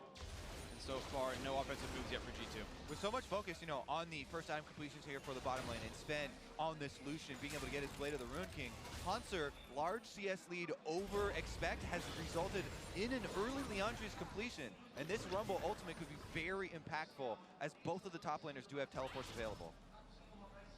See what happens. Hauntzer a little bit low and going to take even more damage from expect. Lane pressure is here. Both junglers near the top side of the map, but Trick gonna wait to kill Wolves, maybe Gromp afterwards, and no ganks yet. And just as you talk about G2's bottom side vision expiring, TSM's top side vision has expired for the most part as well. So Hauntzer right now is just wanting to push this one last wave with his single ward of defense before he's able to retreat. Yeah, teams are just trading vision all the time. It's like, now it's my turn to place my vision. I have about a minute's time to make a play with it. If I don't, well then I should expect the other team to take over.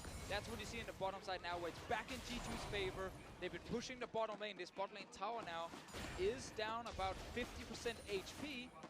Definitely a lane for him to play around, but you have to look at Elise. Svenskeren has got 2 kills already, and he's outperformed Trick here in the early game. Well, he's only 500 gold up, despite being up 700 gold worth of kills. So Trick has gotten some farm back at the very least. But here's TSM roaming through. Biofrost maybe looking for an ult to get a flank. But the mid laners haven't playing defensively. Good ward play right there, no damage coming through. Yeah, Mithy actually gives away that there is a ward there by firing that Q over. Bjergsen taking another ultimate. Does not pop the Hex Drinker though.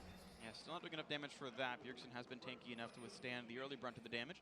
Has yet to go on cooldown this game. TSM's looking for the play. Mithy killing a ward into the face of, ooh, a nice juke right there. Gets away from some of it. Nice knock up onto one. Here comes the chase in for G2 looking for Biofrost. Force the flash out. Not quite a range for the stun, but the chase is there, and the satchel puts him over the wall. And Blue Buff on the side of TSM tanking the Sven ulti. The Smite Fight's going to go to Svenskeren. Maybe important to more to come, and Trick going to go for his second death here.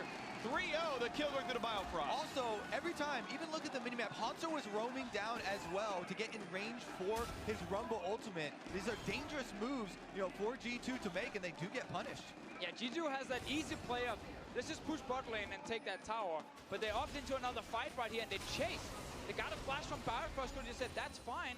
And then once they get into that blue buff, I love to turn around from TSM. They know Lee Sin is alone. Let's just lock him down. It does feel like Trick is feeling the pressure, you know, on his shoulders here, and he's the one that actually continues this chase after they get away. Yeah, right here, you're fine. You can actually just step away, but they go for that play. Now Trick is caught here. Let's see if he's trying to get out. Maybe He can't. He Warthog forward already, and he has no flash. Okay. There's no way out for Trick. Just caught in there after the blast cone obviously shoots him into that blue buff pit as well. And yeah, it's one of those plays again where it feels like TSM are just quicker with the calls of like, oh, this guy's now overextended. Let's actually turn around and kill her. And G2 seems to just be yelling like, let's go, let's go, let's go. Yeah, but unfortunately, no Ryan's this game, so yelling "let's go" over and over, not part of the vocabulary here. Let's see what they can get out of this one, though, as Perkz is still keeping his farm up in a decent spot, plus 14 over Bjergsen despite his earlier death, so that's a couple of positive points. Bot lane up 9 as well, so the bottom side of the map is winning lanes, but it's still TSM winning the game. He's actually been Perkz all split long, winning his lane. He calls it his lane kingdom. Actually walked up to all the casters, said, please call it Lane Kingdom for me. I was wondering for so long where that came from, because you repeated it every game. It just came from him because he was like, I'm always winning with like 10, 15, 12, whatever it is, CS, and I have pressure in my lane, so it's my Lane Kingdom now in Europe. And Bjergsen, he's just here to visit. I like that. You guys are open to your casting suggestions for the terminology. Yeah. Well, speaking of Perkz quotes, there was an interview, I think, a day ago where he's like, after MSI, they're going to call Faker Mini Perkz. It was a joke, of course. He's aware A joke that's been made before as well. Yeah, sure. You know, you try to clap Faker, that doesn't happen either. All these players think they can handle him, but not happening just yet. Now, Mithy on the wrong side of this fight does have flash. He's going to die too quickly, though. Sven getting his third kill of the game. Sven Skarn, I should say. Of course, there are two players with a similar name in this one, but TSM 4-0, giving up nothing here against G2. So, 4 kills now. Sven Skarn been part of all 4 of them, and every single time it's Cocoon landing, and then it's just CC follow-up and damage from TSM. And again, it just seems like the prep's so much better here for TSM. The Drake is coming up in 45 seconds, so you know what they were going for. They're going for this vision in preparation for the next Drake spawn, but the coordination from G2 is not there. They're not able, you know, to bring enough members at the same time to allow him to get those wards down. Go pressure on the bot side. Cocoon going to go a bit wide. Here's a shock blast, and the rest of TSM, 4 members strong down in this lane. As Hanser holds onto the top, first turret gold gonna be going through, and TSM gets it. Still shutting out G2 in this game, in the lead now almost 4,000. It's like we've seen this before from G2 Esports at MSI. Get caught early game, fall behind, and then have to rely on trying scaling and full late game. But they don't have a protected Sven comp this time around. They have a comp that's going to rely on very open 5-on-5 team fights where 4 out of 5 members can easily die if you get caught. Exactly. Their late game does no longer look like a bunch of shields for Sven to keep him safe. What it does look like is a strong front line that they will have to rely on with good use of their crowd control to split TSM up and get picks, you know, to get back into the game that way. Right now, sneaky Drake take here from Trick. Should be able to slip in and get it, but teleport comes through. A bit of a fight. Flashes are available. Here's Sven with a lot of damage on a Biofrost. They can't CC him enough, so the shield comes in. The rest of the damage still going to come through, but the Equalizer coming back to turn it around. And Mithy going to get burned for 1. 2 kills picked up, though. 2 for 2, Sven. Next up with the chopping block. Now Bjergsen dangerously low. Hextrigger pops the chase for a while. Tony's got a red box, got a kill. And it's a double here for the bot lane, or a double for the top as well. It's only expect left alive. 2 pair. TSM plus 2 in the fight. Hanser teleporting on that bottom lane ward, able to get in behind, and he finally gets to bring his Rumble team fighting to the party here, getting multiple members of G2 with that ultimate and allowing TSM to come in with the rest of the damage. And that was such a good early teleport from him. Expect joined way later and only got to use his ulti at the very end for some sort of disengage. Really nice setup here. Let's see it again. So Dragon going down in favor of G2, but then early TP, as you can see at the bottom here of the screen from Hanser, and you can see a very late one coming from Gragas. And G2 never saw Hanser, so they didn't know to spread out. So that's why he got such a good, almost 4-man ultimate there. And Turtle had an easy flank here to come in and help him out for the extra kills. It was actually an unintentional save by Svenskar. And actually took the longer duration Braum ult stun. They almost CC chain Biofrost. It was a quarter second in between, and because it was a shorter Braum stun, because it was a second target hit, it actually saved his life. He got to pop the shield before the Syndra stun came through. Accidental, but still important for him. With those kills from that fight for Hanser, Voidstaff now completed 20 minutes into the game. He's insanely strong right now. Whenever we get the next fight, rank to ult, he's already ready for him. He's been there for a while. TSM just needs to find another fight as quickly as possible. Exactly, and they're coming up on more secure defenses for their team fight. And Biofrost is rushing that Locket, which really adds a lot of durability to this team that is going to have to spread out. And it's going to have people trading and using the Tahm Kench ult to pick, the vulnerable targets out. Once you get that Locket, it provides so much more security for the team fight. Yeah, nice sneaky kill there from Expect. Well, maybe they can get the comeback. 3,500, large but not insurmountable here at the deficit. G2 then take it to the Ocean Drake. They can have a bit longer here with this one. The time will still tell. As you mentioned, TSM looking for the next fight as soon as possible because of that Hanser power spike. And there's the attempt. Got to cut off the retreat. But first go the other way and still clear the way. Pretty big miss. Yeah, this now buys a bit of time for G2 to kind of say, okay, no Rumble ulti, we're going to be fine for at least a minute and a half, or we maybe can try and make a play. When you play Lucian, you want to put Lucian on the side lane. He's a very strong AD carry in scrimmaging, strong next to that support, and with that power as well. It's going to be Perkz holding mid with waves here, and then it's going to be Sven and mid looking for some pressure on the side. Exactly, they need to have this pressure culminate in an outer turret take. There's a lot of gold still standing here, for G2. The bottom turret extremely weak. However, it's dangerous for them to move up because we mentioned this team comp of TSM, the long-range Rumble ultimates, the Ashe arrow, the Elise, lots of pick potential. So that's why TSM are feeling very comfortable about the control they have on the map. Yeah, that's why it really hurts G2 that they had these fights early on when they were actually in a position to just take that tower without having to really fight for it. They chased it, they died in the river, then they died in the river right after it. And all these small fights, picks from Svenskar specifically, is the big reason for why TSM are now sitting 4,000 gold ahead.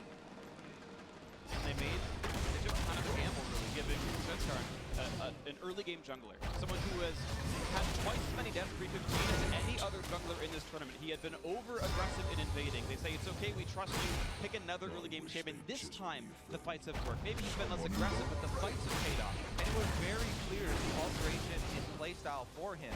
Completely counter-game orient, completely farming his own jungle for the opening, and focusing on vision until they get an early alert of Trick. Then he was able to go play. We actually just saw him walk in, place a ward, and then leave. Exactly. Not stay around, not fish for anything. Smart adaptation from him, and obviously one of the adaptations that's easier to make if you're an aggressive player. You get told to stop fighting. Yeah, just be a little bit more passive. That's a change you can make. If there's problems with your communication, like on G2's side, that's hard to fix. And the important thing there too is when you're telling an aggressive player, to chill out or whatever, or relax. Not go for these ganks. It's not that he doesn't do anything then at that time. Svenskar was still accomplishing, minion kills on his camp. He was still going for vision. It just wasn't as dangerous. So far, the danger has been finally gotten all game. 2 kills in a fight they lost 4-2 in the first place. And for as bad of a tournament that TSM's been having, North America always does seem to step up against Europe. Their record post-MSI last year in games 5 and 2. It's not the most insane record, but for as much flack as NA gets, they do step up when it's like, guys, we're playing G2. Can we try a little bit in this one? And it has seemed to work right now. G2 and TSM looking to end the first round robin at 2 and 3 if the game keeps going this way. Yeah, because we have G2 Esports, there's 0-4 against CLG internationally, 0-2 at MSI, 0-2 at Worlds. Splice lost to TSM 0-2 as well. It's not great for Europe if you look at the last year and a half in terms of EU versus NA. There was some IEM revenge. There's a little bit of that. A little bit of that, that's true. We had a little bit. And then you guys didn't even show up this year. Yeah, see? Smart, you couldn't lose that. Much like TSM in this tournament until now. And now they are doing well against G2 and hoping they can close this one out. G2 looking to turn it back around. And again, the way they're looking to turn it back around, we got to look at the tools available to G2. They do have the beefier front line, and they're looking to get one of those really good either Syndra stuns to start off or Gragas ultimates. Gonna get a fight at Hansa 15, so no rank 3 ulti just yet. Mithy just also learned why you don't want to play against bad Jace. Let's see. Takes several stuns, and the tank is one who likes to take the damage. Flashes out, still dies to the equalizer. Stayed in way too long. Redemption means nothing, and as G2 just simply routed. Trick likely to not go for the steal here. It's going to be TSM's to pick up, despite the leash. Shouldn't be a major issue. That's Infernal Break for TSM. Exactly. We talk about the ways that G2 would want to start it out to make their comeback. It's with crowd control. It's not with their support soaking up damage. The support, yeah, he is Braum. He is a melee support. He's more tanky than the ranged ones. However, not enough gold to be a tank yet, and he soaks up way too much. That player being off of the field allows TSM to move in and get the Drake. Right, and if G2 really wants to fight, they need to use Gragas Lee Sin to start the fights. Gragas Lee Sin were behind the Braum. Top lane now, we talk about what Tahm Kench can do. Cross mapping. Gonna get behind the Syndra flash exhaust in. Tongue Lash gonna be there as well. The damage coming through. Syndra's gonna die! And Biofrost saves Bjergsen's life from the turret shot. So that was made to look more epic by Bio waiting for the whole Syndra ultimate to damage Bjergsen. And then Tongue, eating him up after the tower shot is about to hit him. He could have ate him. That's how you make a montage, though. Come on, you gotta make it look a little bit fancy. It was good. I was on the edge of my seat. To give him credit, there is a tight time frame where Bjergsen's the only damage output there. If you eat him too early, he's like, you gave away my kill! It's true. But I mean, I agree. It could have been cleaner, but at least it worked out, and Bjergsen's able to recall safely. But TSM 10-2 up a Drake, up 2 turrets, 6,000 gold, and now the top lane siege. G2's duo lane. Trio lane as Trick comes in for the nice one. That was beautifully played. The exhaust is on a Wild Turtle. Not long for the world. Kill picks up. Goes to Sven, but the trade on Trick. Not terrible for TSM. We'll see if they can get more equalizers on. Sven's going to run. Mithy should be okay as well. Well, Bjergsen is on the way, though. I think they're too far. Never mind. Yeah. However, they can use that momentum in this minion wave to get the turret. So TSM, they do, get the counter kill as well as objective afterwards. Go, counter kill, and turret number 3, the outers are all broken, 6,500. Now the gold lead for TSM, and it's getting farther and farther out of reach. And it's not like Sven is playing Twitch or Kog'Maw with 7 shields in the team. The Lucian is not going to take over the same way that other champions would. So this is a play on Wild Turtle. The problem is, 27 minutes in, if you don't actually have full pressure on the map, the enemy team will respond when you go for these kind of plays. And you can see how TSM were actually nearby and just walked in and traded 1-for-1. Exactly, and that's the whole reason that Wild Turtle used both of his summoners there to survive longer. He was going to go down for that kill, but he took G2 more time up in that turret. Haunter pulls off the teleport, and they buy time for the roam to come in. Yeah, forced Trick to keep taking Turret Dagger for the entire time. Of course, he had used his safeguard to ward Hop, giving him no shield and putting the cooldown at 12 seconds. And so, no way out for him. G2 still looking for some way back in.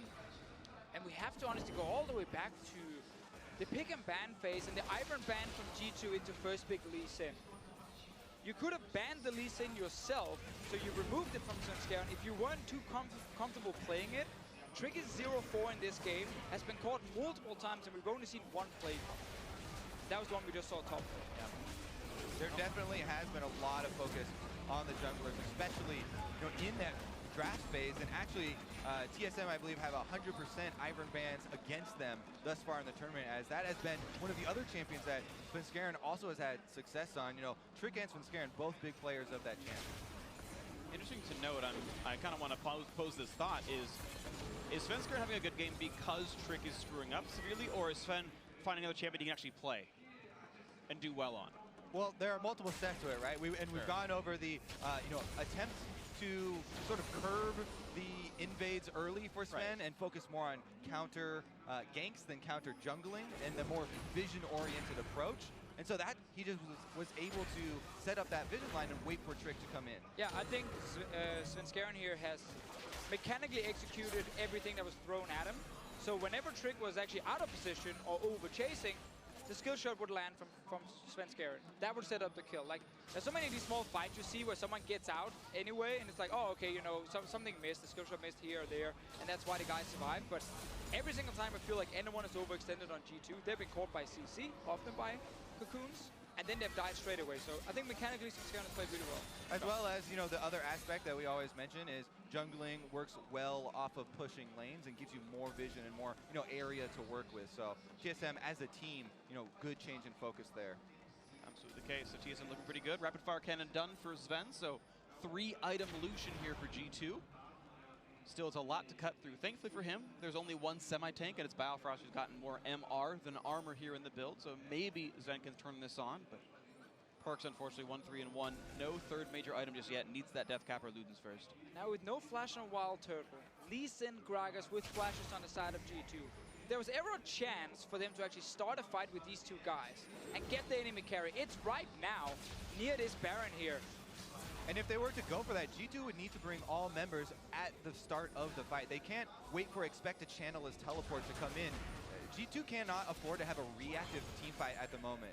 If they're going to go for something, they have to have some vision or catch someone out of position. Yeah, again, that's a really important thing to highlight. G2 are not running this kite comp we have seen time and time again this tournament. They're running an engaged composition. But if your players can't engage, well, then it falls flat on the face. So we're looking at Expect, we're looking at Trick to start this fight here. Wild Turtle could be the target. Baron is still where TSM are baiting around, but they're going top lane. Yeah, and just to highlight for TSM, they are the ones with so much more threat right now with all of the pick potential and have done a good job using that vision. For the ulti, only going to tag the one. Biofrost eats up Wild Turtle to keep him safe. Here comes the dive in the back line, kicking in Bjergsen. Trick in the back, a nice equalizer to buy some time. Trick is dead first, and the team is able to disengage. Bjergsen staying alive, the 1-0 so far. Mithy forced to run low on HP, and TSM gets out. Right there, G2 looked for the engage, but they didn't go for Wild Turtle. First, we saw early Devour from Biofrost, but when he spat him back out, it was actually Bjergsen with Flashing a knockback. Now Expect might get caught. Ooh, jump on in, a little bit of damage to the barrels. Here comes the chase through with the slows and the fire on the top side as well. There's the first kill into Expect. The trade kill into Hanser, 1-for-1. Biofrost next up, Sven needs to go off in this fight. Here comes the flash and then Minty with the exhaust in, the trade in, looking for a bit of damage from Perkz, and Bjergsen just takes him down. The double kill actually for Svenskarn. Only one alive for G2, 3 survive from TSM. Bjergsen stays alive, another one team fight here by TSM. Everything was thrown here by G2 Esports. All flashes were used in that fight as well. Bjergsen is getting so much mileage out of this Hex Shrinker, both solo laners as well as the extra ultimate coming through there, and he barely survives. Well, we want to look at that fight again now, because I actually really like the early engage from Mithy to force Devour from Biofrost. Let's see once we actually get the replay, we can notice it. But then the follow-up engage failed. Ended up being, though, a very close back and forth fight here. Bjergsen just staying alive in the end. Another Infernal for TSM, though. They've been controlling the dragon. Not quite in range. Good smite. Pretty big rewards there for slim margins on the victory in the team fight. This is really good now from Mithy, so it forces the Devour early. This is a no-flash Ashe. Expect over the wall, ultis, and... Sorry, it's Trick actually kicking back Bjergsen here. Wild Turtle just standing right next to the Jace without flash. Why is he not your target? That is an instant kill on the Ashe. You saw how Bjergsen could flash out of the fight, and then he stayed alive, and we're actually still able to fight here after. Exactly. You have to go over the cooldowns before you engage the team fight, so everyone's on the same page. Here we go and see Hanser flashing over. He Zhonya's at the same time that Bio was trying to go for a flash Devour. Biofrost looked like he was going to try and save Hanser out of that situation, but they doubled up on their defensive cooldowns. And also Mithy flashing for Wild Turtle when Sven were actually looking at Bjergsen right there, so they kind of split up the AD carry and support, meaning they don't kill any of them. In the end, though, the target selection from G2 not good enough, and also good kiting from TSM, and fantastic turnaround with Bjergsen in the end. It's worth pointing out, though, that even though Turtle wasn't the one who was attacked, he didn't do much damage anyway. It was Hanser doing a lot of the heavy lifting, and with that equalizer could be getting another one there. Mithy's gonna be dropping for that one. Hanser, his 5th kill of the game. Death Cap already completed. That is a huge rumble, belting out tons of damage, and here comes the redemption heal. 5v4 to continue. Expect still on the side right now, but 5 members alive for the North American team. Full HP and most of the guys as well. And as soon as Syndra lands a stun, thinks about the ulti, then Biofrost is dancing next to them, being like, nah, nah, nah, nah, nah, nah. Exactly. I'm gonna devour him. Perkz actually almost got a good combo there onto Wild Turtle, but he didn't fully commit just because he sees the Tahm Kench there. Of course, Hex Drinker for Wild Turtle helps. The Phantom Dancer was his first Zeal item. Hurricane came afterwards, so certainly some defensive builds out of him. And here comes the Baron attempt. Only one dead. Mithy won't be part of this fight, and it's just down way too fast. They belt it down, and now Biofrost with a slow on a Perkz looking for the damage to knock that one through, but they can't quite land the CC. Good fancy beat out of Perkz, but Still, a Baron for nothing is good for TSM. Yeah, honestly, the Baron was kind of the only thing we were waiting for right now because we were 34 minutes into the game without a Baron being taken yet. Because it's just been like fights around the top side. But now Baron is over on the side of TSM. They can actually start now pushing in towards the base of G2 Esports. G2 tried this before. When Baron gets taken, they hide in this blue buff brush right here, or at least in the jungle, and they hope someone walks by to take the bot lane wave. They find one. Chase on in, slows are there, Mythi's in this one, and it's going to be Knights out for Hauntzer.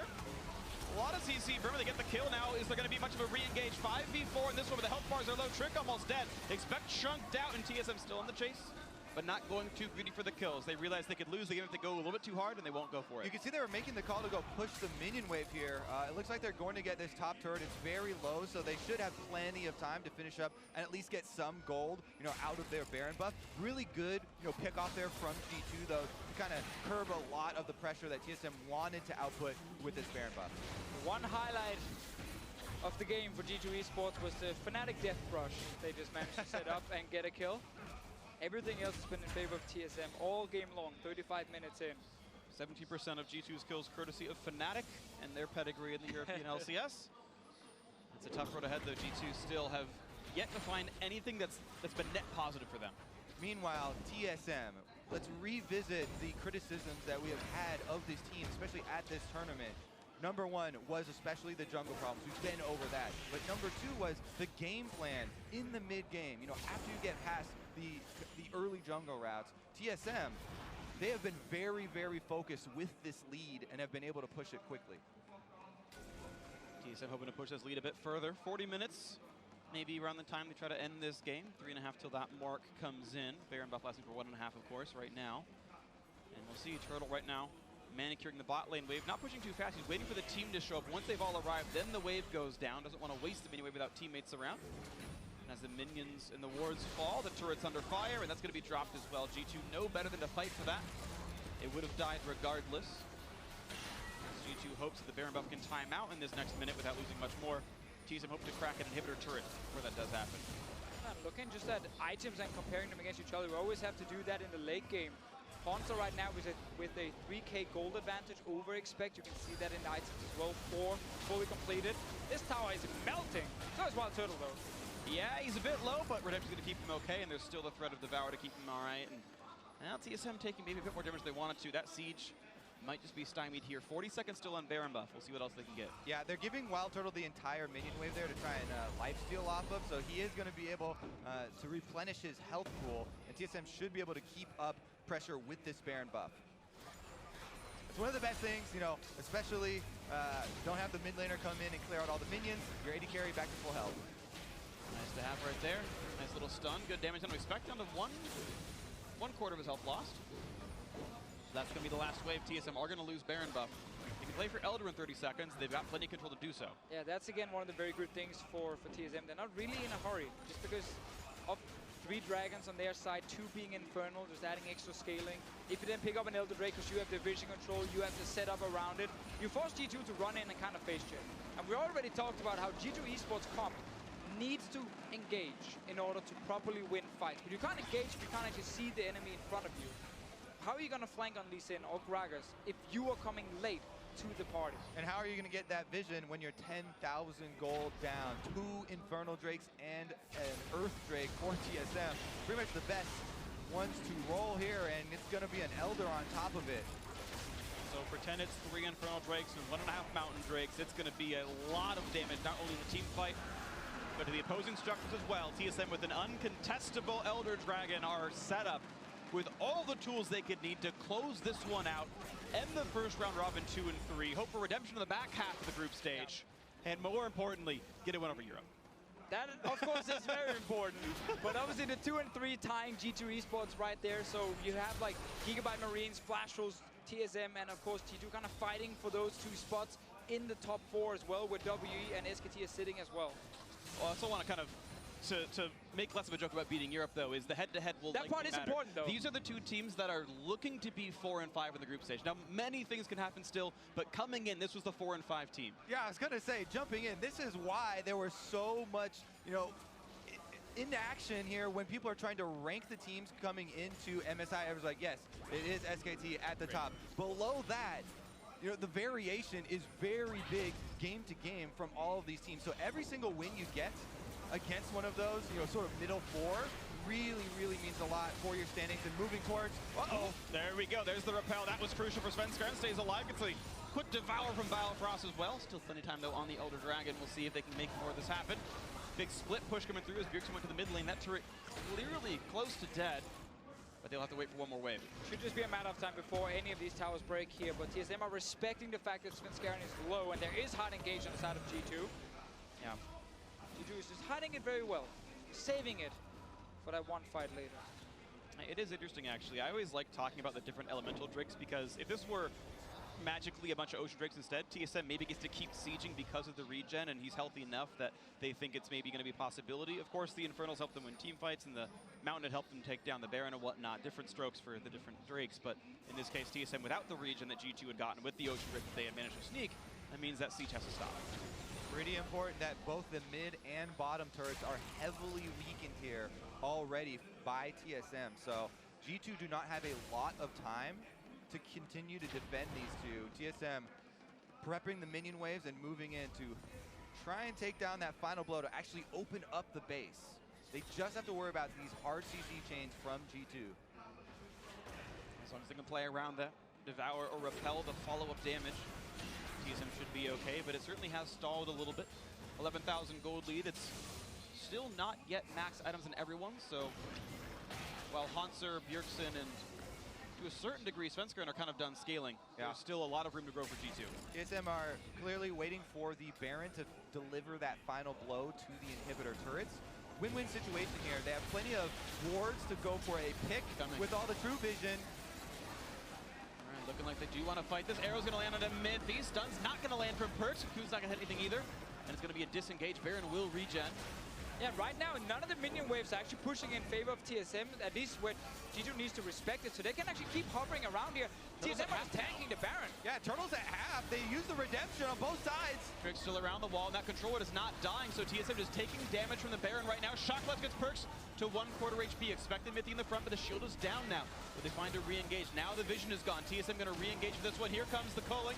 Good damage on Bjergsen, down to half HP. Turtle. And actually a very late lock, but it catches back to the front line. He gets nothing for the engage, though. Equalize from the backside, and there's the Devour. It's going to deliver them a front line and a kill. Greg is just barely able to body some away, but TSM run from the top side of the map, hoping to take down some of the base as G2 are stuck recalling in the jungle. That was one of the worst Gragas engages I've ever seen. Baron was doing so much damage to TSM that it was almost, you know, putting a good position for G2 to make a move. But they had such a good opening. That was, yeah, exactly. That was one of the best ones they could hope for, but definitely a big failure there. And Hauntzer cut off the entire backline of G2. And Sven had the HP to go back into the mid lane. So for the Baron bait, G2 are rewarded with a turret kill and more time to scale. Bjergsen and Hauntzer aren't going to buy anything else. Those two are no longer getting stronger. You can just tell how nervous these teams are in the matchup. You know, how much the extra added weight of Europe versus NA puts on it. Oh, they're going as fast as they can. Hauntzer does have teleport. He's got a ward to jump to. Sven is only now aware that it's coming in. Can he get the steal? He's stolen away before, and he's not gonna. Sven gets it, but here comes the fight. This is crucial. They kick it, Turtle. They find him. He's gone. 1-for-0. Trick injured. He's running away and staying alive. Stun to Hauntzer. Can they find more? Sven injured as well. The slow's gonna land. Here's the equalizer. Finds Mithy, but not gonna find the kill onto him. Expects staying alive as well. But can Hauntzer get the kill? Bjergsen wants it. Shockblast not gonna land though. They're gonna clear away the wave. G2 get a kill and the Baron and the safe reset. They just picked up Baron. They rushed it. They knew Hauntzer was bot lane. They wanted to force his teleport. It was such a late TP too. They knew. Super late. And it was obviously, you know, that 50-50 smite and everything. But at this point, when you're this far down, you just have to go for it. 50-50 are good odds for the team down 8,000 gold. I will always take a coin flip when I'm that team. G2 finally decisive here, and they force a huge play. Early smite by Sven actually got it at 1069. And I want to see it. The ulti from Rumble is on cooldown for about 5-6 seconds more, so he couldn't use it in the Baron pit. This actually means G2 are staying alive despite being cornered. And let me highlight Trick. His Lee Sin here. You talked about one of the big reasons he doesn't pick it is for the big late game plays. He got Turtle into the middle of the team to win them this team fight victory after the Baron. Huge play there from Trick. So we've been talking about the what ifs if TSM had closed out this game. 2-3, 1-0 in the head-to-head over G2. Maybe they make top 4. If G2 get this one, they are 3-2. They're just securely in the top 3 at this point. You expect Clash Royale to drop to SKT later on, and they are in prime position to make that top 4 and get a pool 1 seed back for Europe, the one they lost last year because of G2 at MSI, and they can take it away and they can give it back. But G2 can't keep getting away with this. They fall behind every single game they play. But if they can do it, they can do it. Team WE got here because of comeback wins throughout the Chinese LPL playoffs. G2 had dominated Europe the entire year, to be fair, and they've remained kings for the last 18 months or so. 12 months, whatever. But regardless, they have now put themselves in a position to come back in again. The gold difference stops mattering as much. Max items are here for most of these players now. There's half an item for half of G2. The gold almost the same. Drakes matter. Drakes matter. Definitely matter. Like, we can just slow down very quickly because, as you just said now, full items very soon on both sides. That doesn't mean the game is now suddenly won by G2 Esports. Like, one lost team fight and then your entire base is gone. There are some critical ultimates to keep track of here. You know, the Ash Arrow. The front line from G2 has to make sure that neither Perkz or Sven are on the receiving end of that arrow. And it should be an easy job to do. They've got a lot of beef on that front line, multiple Guardian Angels. They have to watch out for those openings. No flashes on the carries on TSM. That is extremely important when you look at the Gragas Lee Sin on the side of G2. Flashes up in a few seconds for Expect. Last time he used it to smack headfirst into Tahm Kench. Next fight, maybe he's getting a bit more. Biofrost has actually put his Knight's Vow onto Wild Turtle, which I actually somewhat disagree with. Bjergsen has routinely done more damage, or even Hanser have done way more damage in the team fights. If Biofrost wants to tank stats by leeching from a carry, I actually think Wild Turtle's the wrong choice here, but it's the choice he's gone for as far as his paired carry. That's the Knight's Vow. Look to see a Cocoon on to Expect. Decent damage there. Gragas body slams away. And again, still has Guardian Angel, but oh, Turtle! Nearly gets taken out. Dangerously low. Trick looking for a play, not quite going to get it, but that is lock it down. Biofrost used the shield to keep him alive. And this is going to be bot lane turret dead with the Baron buff. Yeah, we talked about how this is not a protected Sven comp in the late game, but he's still been stepping up whenever he needed to. On this Lucian here, nice shock blast from Bjergsen, but that's a tower falling now. They have to wait for Turtle to get back from the fountain before TSM can do anything. Massive wave top lane as well, pushing into the tower. Mid lane pushing as well for G2. TSM might look to try and fight, but they don't really run a lot of hard engage. Baron buff down and Svenskar down a half HP. Expect goes to the front line. Great pick up there. Keeps Turtle safe, but Hanser's low. Gets chunked a little bit. Gets the shield back in. Back on towards Expect now down a half HP. See if they can get anything else. G2 wanting to re-engage. Trick has GA, and Trick does have the ulti available. No flash for about 30 seconds. Sven gets away from the Cocoon. 2 more hits will kill this inhibitor off. And they're going to go for it. One more shot. There it is. Inhib down. That Devour, though, from Biofrost was spot on. That was a body slam flash from Expect, and he instantly reacted. If Gragas can actually hit both Tahm Kench and the carry, then obviously Tahm Kench can't instantly Devour and actually save Wild Turtle. Will probably be able to before the ulti will hit after the changes to Gragas some time ago. But still, quick Devour, kept Wild Turtle healthy, still inhib down. Luckily this late in the game, it's actually very easy to kill the super minion in one wave or one lane. Gets a little bit tricky when it's 3 lanes, but that's not the case right now. Yeah, plenty of good AoE for TSM regardless. Hanser is great at killing off super minions with that high magic damage rumble. Elder Dragon spawning in 15 seconds. That's gonna be a fight, that's gonna be game. Sven's there first to play for it. G2 wins, they got an open base. Crucial here as they're looking for the poke damage. Done a Trick, decent damage actually, Leeson at 80% here. Cutting back, control wards there. Look at G2, Sven and Perkz are running mid. They're going for mid. They're splitting up TSM. TSM not going to realize until right now. They're like, oh guys, do we fight this or do we rush back to our base? They have to force it. But they're going to force this. Now Trick should probably not go for a steal and not give away the kill, but middle inhibitor turret is dead. The inhibitor is gone as well. Now can they get a fight here in the 5v3 where they lose their base first? G2 are still pushing for the Nexus in the bottom left corner of your screen. They're still rushing for the base and TSM has to get back there to defend it or they're going to lose the game. And G2 looks like they have enough time. Hanser trying to stop them, but back inside the base. It's the Nexus getting hit. Sven wants in. Perkz still hitting it. This could be it, but Bjergsen back onto that. And they're taking down Sven as well. TSM Nexus alive. They're going for Expect. GA is popped. 2 alive. 2 alive for G2. TSM taking them down. And it's time to go back into the base. Trick's top side. Trick, I think, has to go for the base. I don't think he can defend a 1v5. Now let's see here, 50 seconds on almost everyone from G2 He's waiting. Esports. Trick is going to reach into the Ocean Drake. He's going to come back for the Nexus. He's going in, but Haunter is still there. He has a GA. Here he tries. He can get back up and try to He's finish flashed. it. Here he goes. They see him. They see him now. Here comes Hanser. Does he have the damage? He cues in for a bit of movement. He kicks him back. Trick needs 5 autos to flash miss the harpoon. 1, 2, 3, 4. Here comes Tom Catch, and they're going to stop him. TSM's pushing the top side. 20-second respawns. They're gonna Can they stop get him. They're going to get the damage. They get him just in time. 50 minutes in, 15-second death timers. In they go. TSM still against the clock. It's going to be close. I think they have it, though. With the 2 HP Nexus, it's going to be it. The Nexus turret number 2 is down. The Nexus going to fall, and TSM in the strangest game I have cast. Take the win over G2. Really strong laning champion because of the fact he can bring Ignite and use the abilities to escape ganks up in the top lane. There's a lot of pressure there. It actually adds a lot of very dynamic pressure to your drafting phase with both solo laners. Yeah, it's actually quite a big surprise that Flash Wolves showed Syndra here. Again, red side is where you traditionally look for counter picks for your solo laners, but they said, you know what, Syndra is the #1 pick for us, with LeBlanc being banned, and could also be that Maple doesn't really want to try and play like Echo or something against Faker Syndra. Yeah, that is what's kind of strange about this, is you're right. Like, I guess if you thought the Syndra was going to get grabbed over here on the second round on the blue side, you mentioned maybe not want to play counterpick, but you're right, when the Grave's going to come picked up anyway, you can just wait on the Syndra to remove the option of counterpicking by getting the bans here. And I think a lot, other things that weigh into it besides just the Faker versus Maple matchup is the fact of that early Lee Sin pick puts more pressure on you because you know there's so much early playmaking, whereas the Graves is more farm oriented for the beginning. Yeah, but it sadly just means now for Flash Wolves, if they start banning out Echo and these counters to Syndra, then Fizz just becomes the mid laner. So that strategy is kind of gone.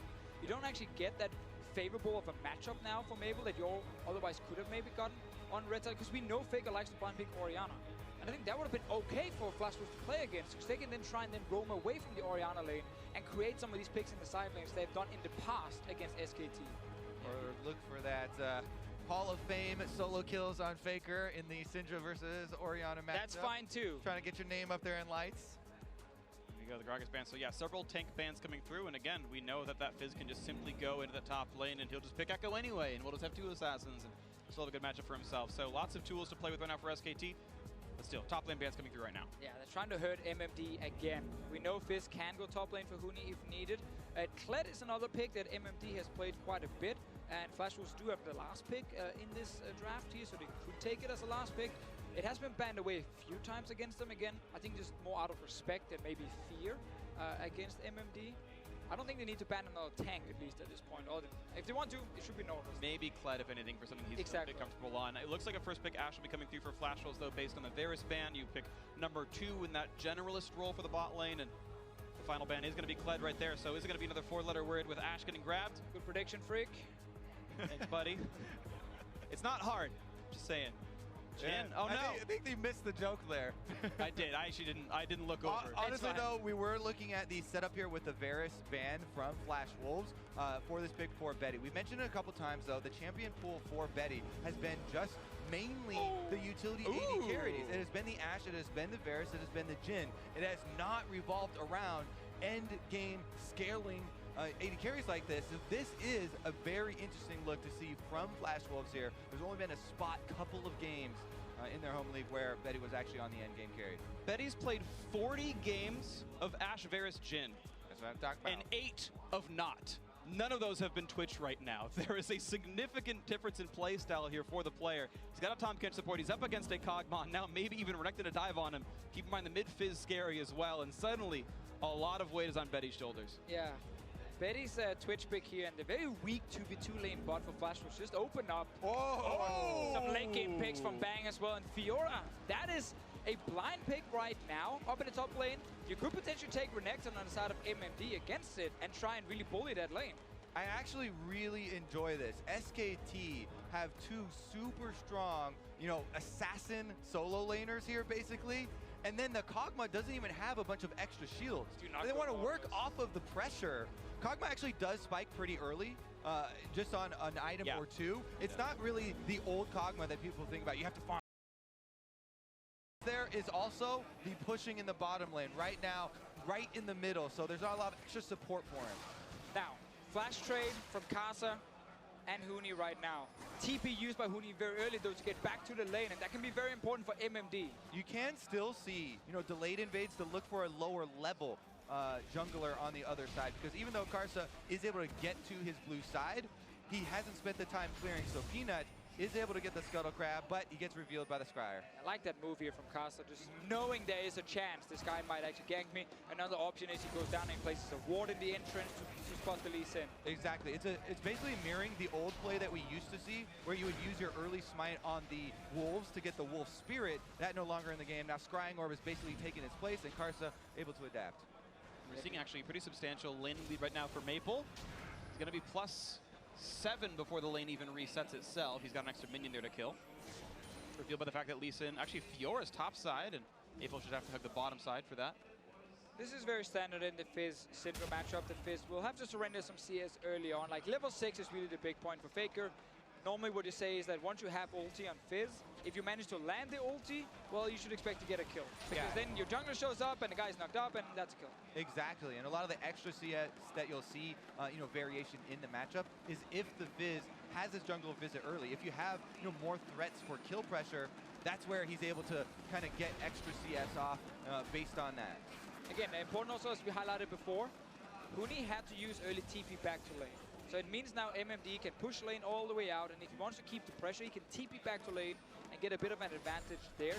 He's actually surviving for now, but we need 1 or 2 items on this Fiora, and then it's not going to look so good up in top lane. Yeah, tilts later on. Worth noting, Huni is going for the reduced cooldown reduction masteries there, so it's only a 4-minute and 15-second, or actually a I forget the numbers. Either way, about a 4-minute TP timer instead of a 5-minute TP timer, and it means he's less gankable. It's already halfway back. But also still getting the Krug wards up there. They just saw Karsa before that one went off, and so Peanut's still able to keep track of him. So nothing happening just yet here as far as junglers are concerned. Gold is about equal. Peanut only up 30, so Karsa got an early gank off and has managed to keep up and farm. Credit to him for managing to keep his jungle afloat despite the early Lee Sin pressure. Soon get level 6 for Faker here. He played this exact matchup in the LCK final against KT, and as soon as he hit that level 6 mark, well, he got 2, 3, 4, 5, 6, 7 million kills. I think it was about 1 million. About 1 million is probably accurate. I want to point out a nice little thing that MMD did right there, which is he's stuttering his passive applications that Huni will hit riposte. And then once riposte comes through, then he goes in for the rooting auto attack. It gives him the shield, it gives him the extra damage, very useful. Meanwhile, you can tell about the setup that SKT are making right now. Even though it seems calm, the vision is exploding around that mid lane. The vision keep mentioning Faker approaching that level 6, approaching the kill pressure. The vision is being set up, to make that play possible. Huni, though, is still the target up here. We got seen. He just barely got seen. The anchor skill's going to land. But Huni's fine with that one. Yeah, Karsa just barely snuck in a vision. Unlucky move. Really good for SKT. They survive early on here. No one falling to any ganks. 6 is now hit by Faker. Huni's getting there soon. Peanut even finds time to do Dragon, or started at least, because Karsa obviously showed on top side. Also, he just popped the Scryer's Bloom on the top side, so Peanut knows he's still up there another 10 seconds later, and he should be able to finish this one since his bottom lane is pushed in, and the bottom lane has priority. And even on top of that one, Infernal Drake is the easiest Drake to solo. It is as squishy as all the other non-mountain Drakes, has no extra single target damage like Cloud, and no slows like Ocean. So Peanut, level 5 solo with just 2 long swords, very clean, nicely done. And that's going to start a solid early game for SKT.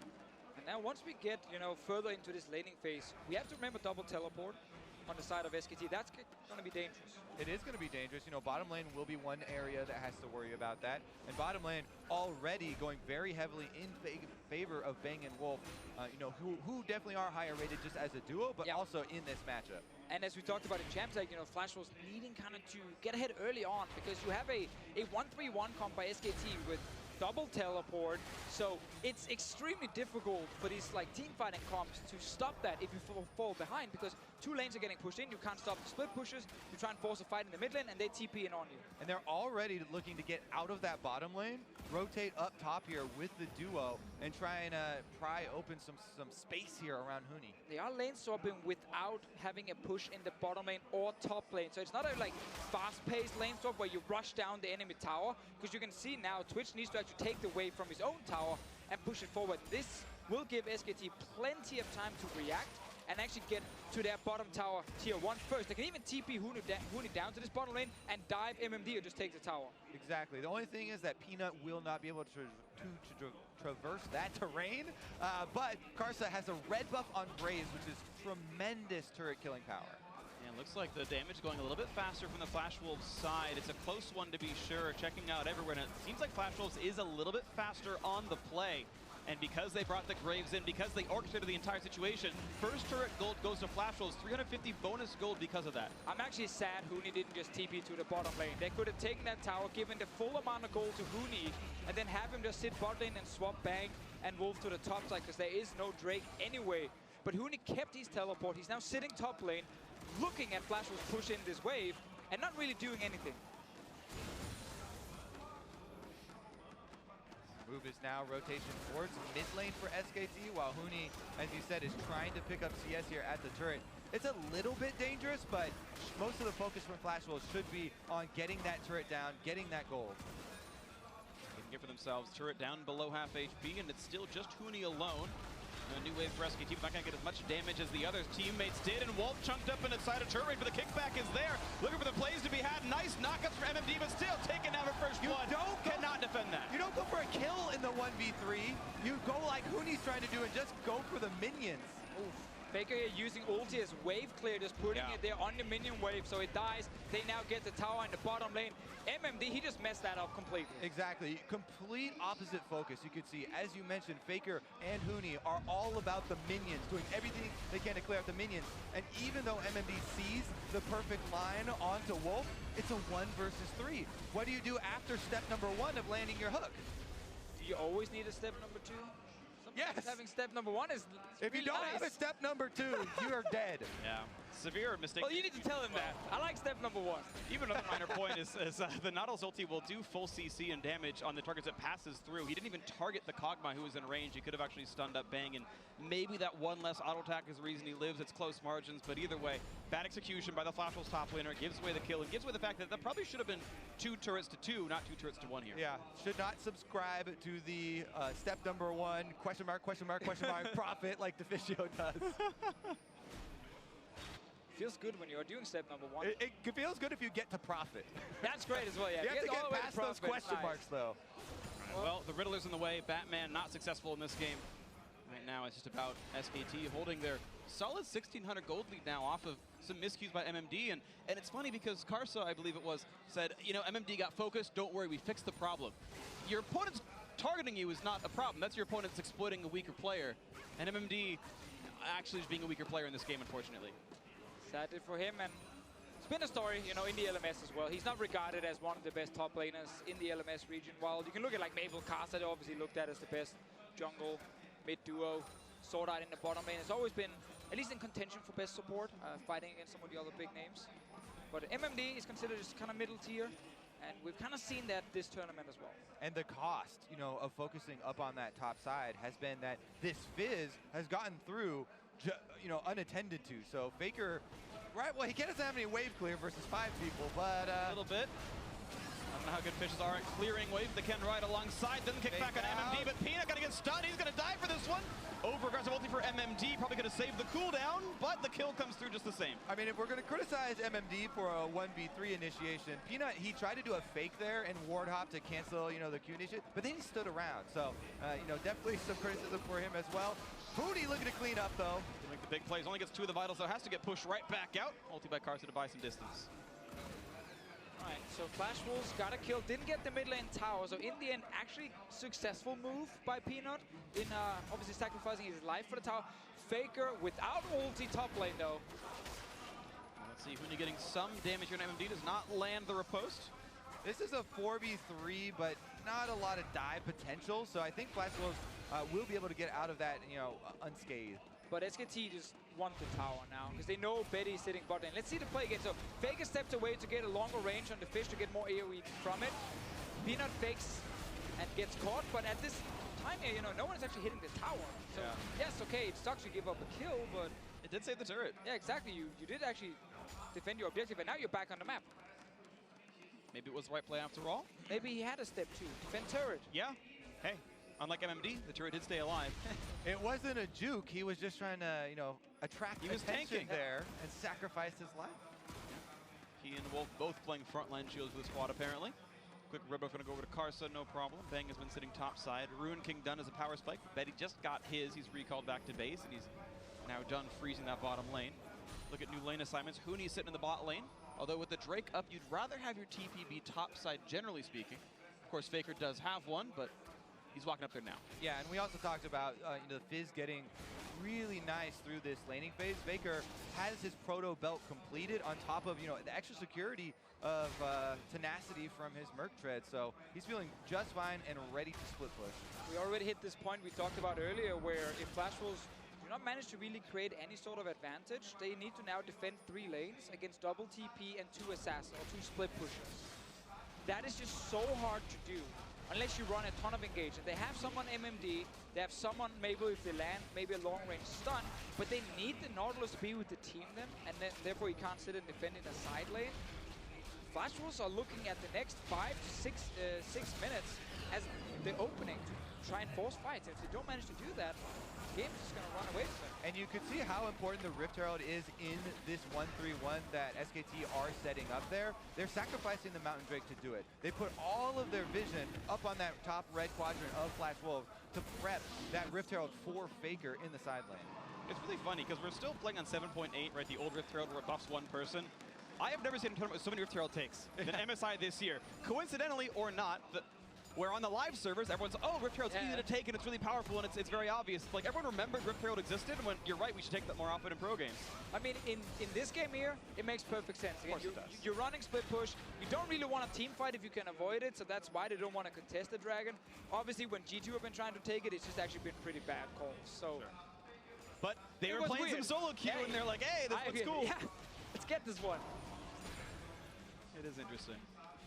Either way, though, it is a game that SKT have been slowly grinding on a lead in. A couple of plays back and forth, but 2,000 gold.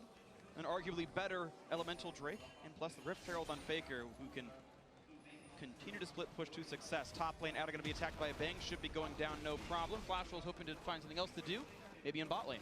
Yeah, bottom lane or the mid turret. As we said, you know, even though Peanut sacrificed his life and they didn't get it then, it was still heavily weakened.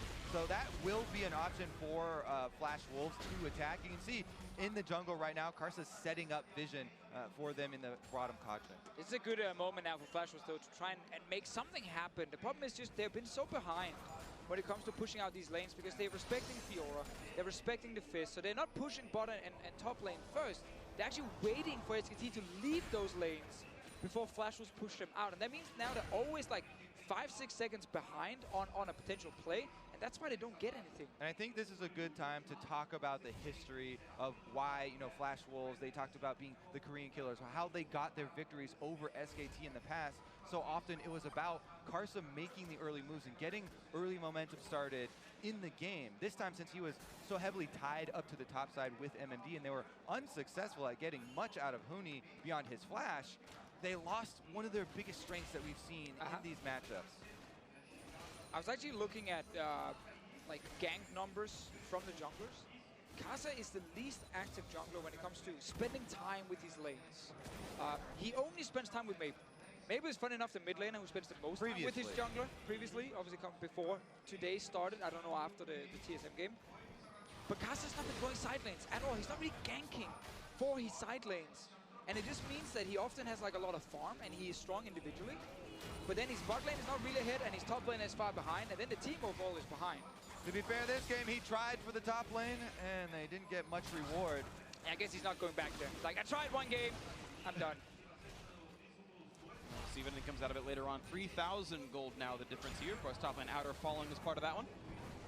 SKT 3-0 in turrets. 2 bot lane One top lane, Flash Wolves still able to get much else. They got the first turret off the early lane swap play around 6 minutes in. Maple getting chunked a bit, and Bang able to play the siege pretty nicely. Always respect the Kog'Maws who know how much to play up, how much to play aggressively, and actually go for these fights in the face of a Syndra, in the face of maybe a Tahm Kench who can do a flash Q, and Bang's almost always right about what he can do. That's very true, and normally you would play around Bang, you know, in a game where he picks like this late game monster.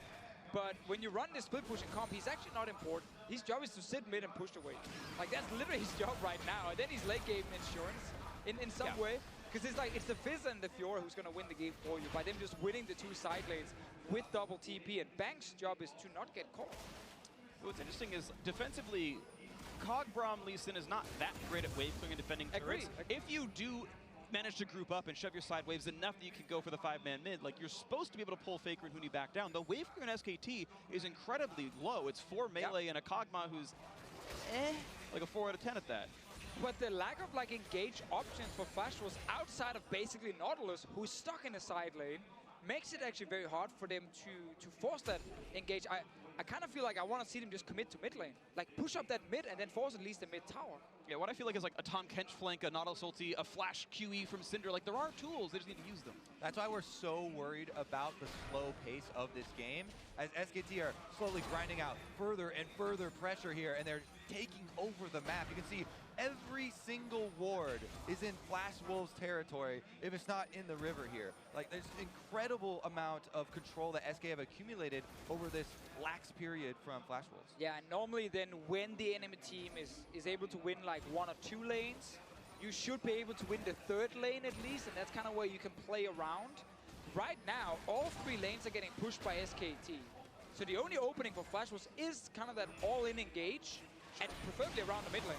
This all-in's going to be hard. SKT have already set up wards for the next objective. They've lit up that eastern jungle with a bunch of blue-colored wards. The blue team SKT wards are all up in that jungle, so they are set up to play for that side of the map. Now Betty opening up onto Faker, takes a fish to his face. Of course, there's a Tahm Kench around, does dodge the shark.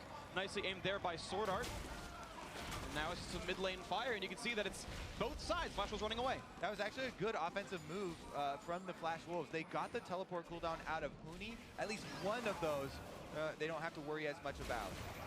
Now the play to the mid lane is Faker's going to be joining the squad. That Infinity's going to be invincible.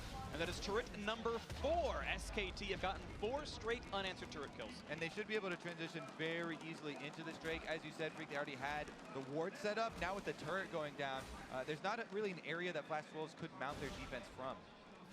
And it's always beautiful to watch SKT just play like a split push comp.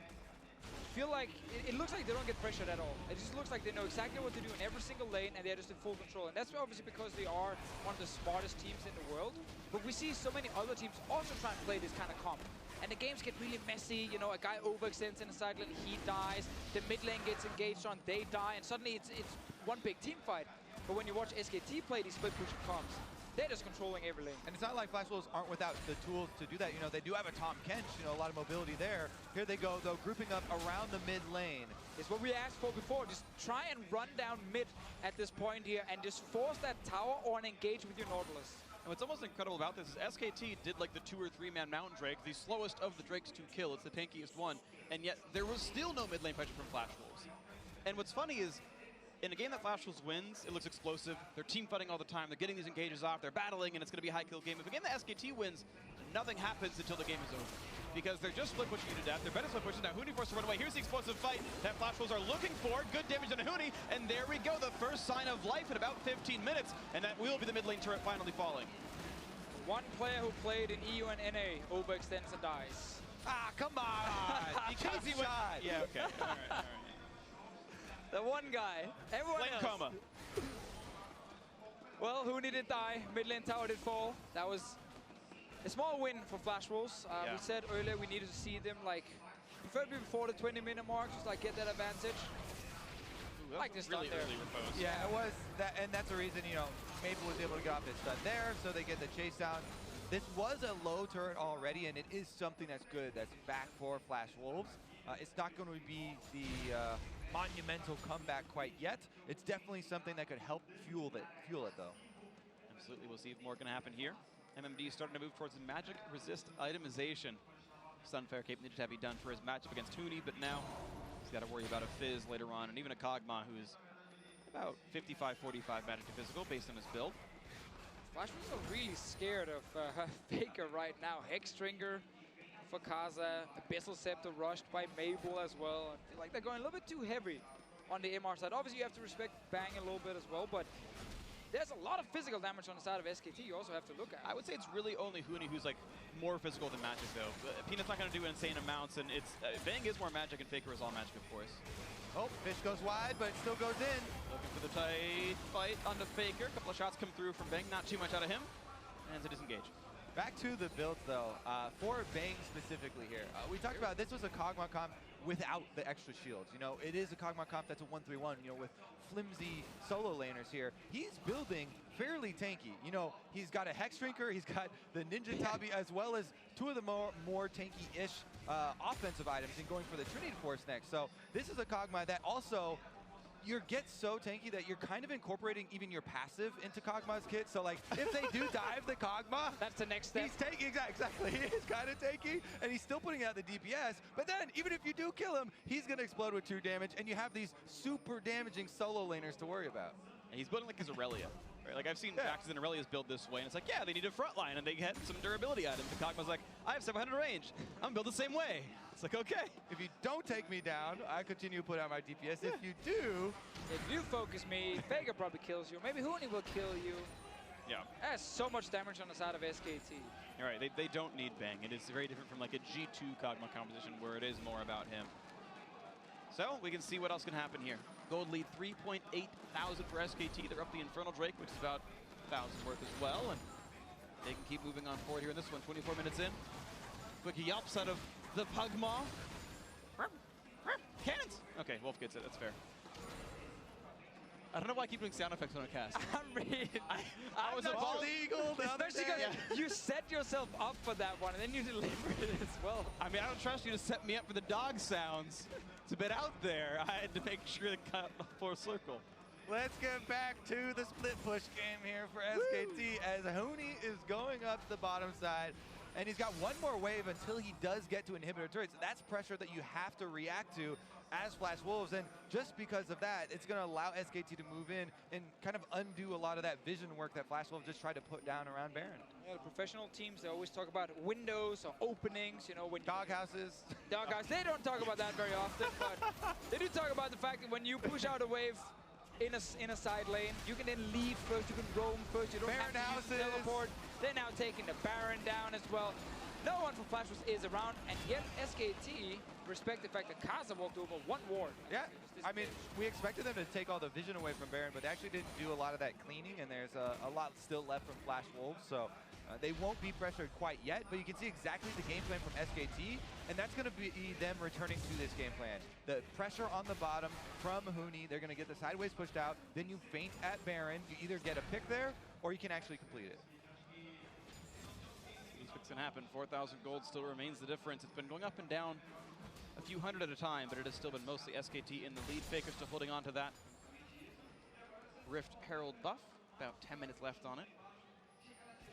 Hasn't made any major pushes forward. It's been SKT using their 1-3-1 to get minion wave control, map control, and as you guys are mentioning, the play around the neutral objectives. Second Infernal Drake coming up soon, and if they take it down quickly enough, there will be another Elemental Drake spawning before the Elder comes through, and likely going to SKT all the way through.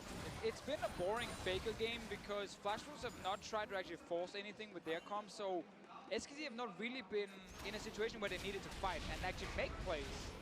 SKT are making gains in this game. That's why they aren't forced into any, you know, unnecessary moves right now. They're happy to take advantage after advantage. You know, They're gaining more map territory. They're gaining more Drakes. Another Infernal these are great spawns for them. They don't have to take action and change the course of the game because it's going their way. Infernal definitely one of the best at closing the game out. We'll see what the third one is soon enough. Hover over on my own screen. Looks like the final one will be a second Mountain Drake. So we do flashes for a second, or SKT gets a second. Quick fight in the bot or Eastern jungle, and it means nothing. MMD, of course, very tanky. Spirit Visage done, and again, it is going to be a slow game of SKT just stacking up permanent buffs and waiting to close the game out at 40 minutes or something. So Flash Wolves did set up 2 wards now behind the river. Now one just got killed by Braum. There's one here near the blue buff from SKT. If Flash Wolves are ever going to get the fight we are talking about, it's a ward like this one they can use to teleport on.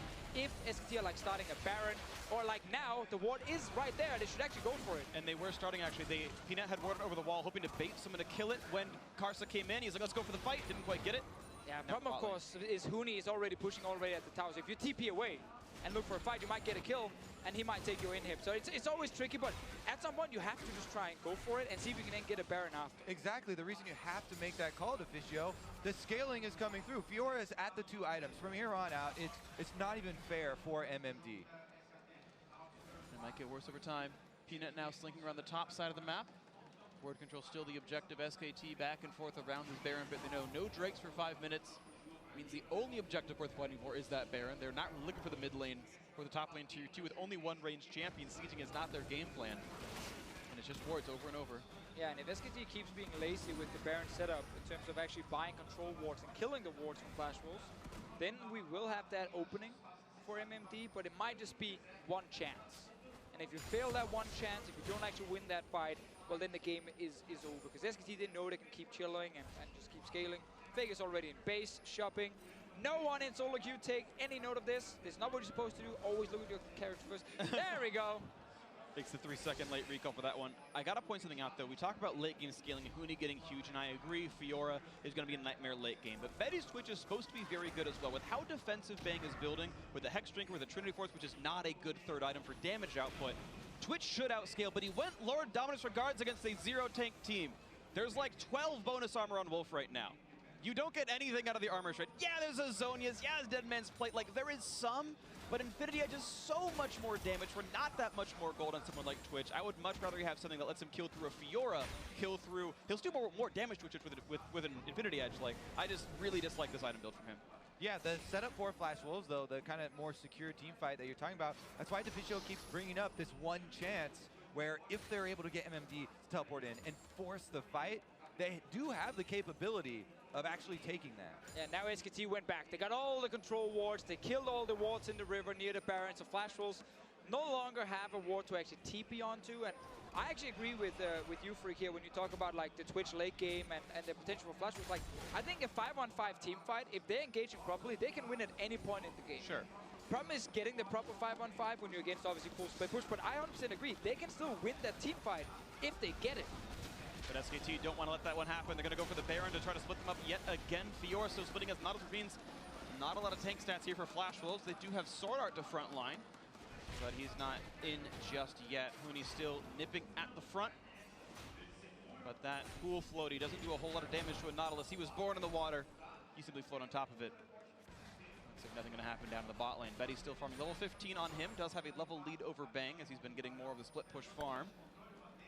Scry's Bloom coming across. Faker spotted on a ward, and similarly, Flash Wolves have that to defend him in the top side. I just keep looking at those single wards they get to place near the Baron as the one ward that can win them the game. The saviors. They got it now. It's right there. It's outside of the control ward range right now. Are you the one? Top River Ward? Are you the one? I believe it could be. Oh, let's see though. Could be this one. Faker wants in onto Maple. Here comes Tahm Kench to eat him in time. He's going to be okay with this one. Faker exhausted down to 1200 HP, but he's taken a couple of summoner spells out of the pool. Both Maple's barrier and the exhaust, and now flash away from Sword Art as well.